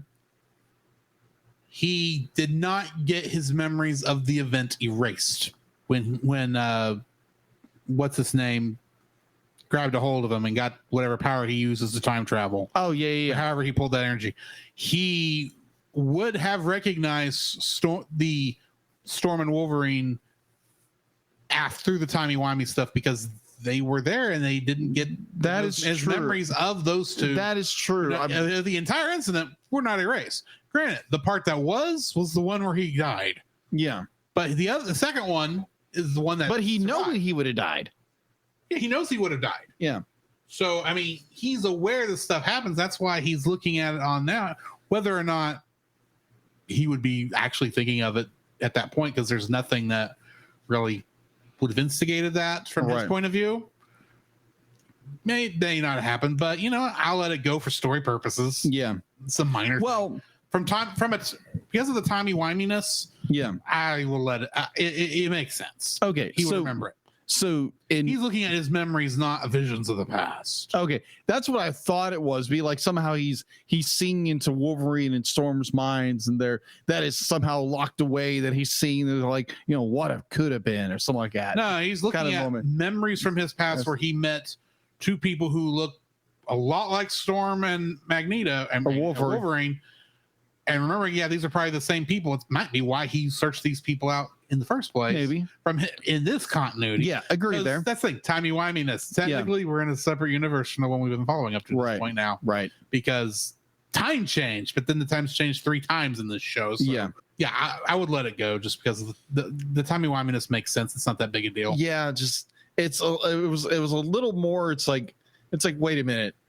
Forge, you knew when the guy was, you knew when Xavier would die, but yet you do nothing to stop it first. But then you have to go back and correct your own error. What could Forge have done in the 1950s? Not Forge, Bishop. I'm sorry, Bishop. Bishop couldn't do anything until they went back in time, and the time travel event did not occur until this episode. Right. So from Bishop's point of view, whatever period of time he's in, he went back to the 1990s. They hadn't gone back far enough to affect the time change. So they grabbed Storm and Wolverine there because I guess they decided they needed help. Right. Which was a mistake probably initially. Yeah. And then they were able to somehow they were able to keep going back in time. Yeah. And they were able to then because the time world gets busted in the second one. They start to try and help, and and Xavier gets spooked and goes to where he's not supposed to and gets blown up. So then the second episode, we go forward into the future. We witness the events that caused the time travel to happen in the first place. Mm-hmm. We then see That was in a flashback, technically. Yeah. We see what that actually looks like because Master Mold kind of just says, yeah, we're just going to kill everybody anyway. Yeah. That one sends a message back through with Bishop and them to say, hey, you're gonna see, when you go see our guys from the other side, show them this message so they'll understand, yeah, okay, yeah, this is going to go badly. Right. And that's what happens. And yeah, it's a bit of a convoluted plot because of the time travel element. Yeah, and time travel always convolutes things. Yes. And it's not the best time travel story even this show is told. Yeah. So, I mean, it's not bad. I do like how they're showing how important Xavier, the man, is. Agreed. But we kind of already knew how important he was. Very true. And this was just an interesting excuse to see what the world would look like if you took Xavier out of it. True. Granted, while we know the rest of the Marvel Universe exists because of cameos, this would have had a bigger impact if we knew more Marvel characters. Yeah. And could use people from different... And granted, this is, I think, the first time they actually mentioned superhumans. Right. As separate from mutants. So, I mean, there is that. And there's just so much flashback. It's like... This is the beginning of season 4. We have to re-explain everything for anyone who would have missed it. Y'all, if you're gonna do that, you're gonna have to do that every episode in these at this time. Agree. You don't really need to re-explain all this stuff. You could have done it off screen. Maybe you're doing this for filler to save time. I don't know. It was not a bad episode, bad couple episodes. It just was not a good couple episodes. Agreed. That's the way I know how to put that. We got anything else before we cut out of here? No, I think we're good. Next week on X-Men, we're going to be looking at the episodes Proteus, part 1 and 2. Nice. And to continue teasing on the episode after that, we're doing something a little special that is connected. Yeah. So join us then. Yeah. In the meantime, this has been Drew. This is Jacob. And we'll catch you in the next frame. You can follow Jacob on his Facebook at Jacob B. Heron. His Facebook page, Jacob's Daily Art Corner, where he tries to draw each and every day. His Instagram at Jacob B. Heron. His Twitter at Jacob Heron. And his Letterboxd at Jacob Heron. You can find Drew on Facebook at Drew Dodgen. His Facebook page, Drew's Photobin, to see his photography. His Letterboxd page at ggeorge759. His Twitter at ggeorge759. And Instagram at Drew Dodgen. You can like us on Facebook at the Cellcast Podcast. On Twitch at the Cellcast Gaming. On YouTube at Cellcast. On Twitter at cast_cell. The Cellcast can be found at Apple Podcasts, Google Play Podcasts, Stitcher, Spotify, or anywhere else fine podcasts are downloaded from. Please rate and review us where you found us, and also on Podchaser. Email us at thecellcastpodcast@gmail.com. The Cellcast is a proud member of both the Pop Americana and Culture Box media networks. For more information, please see the link in the description. Our theme song is Drop and Roll by Silent Partner. And remember, that's Cell with a single L.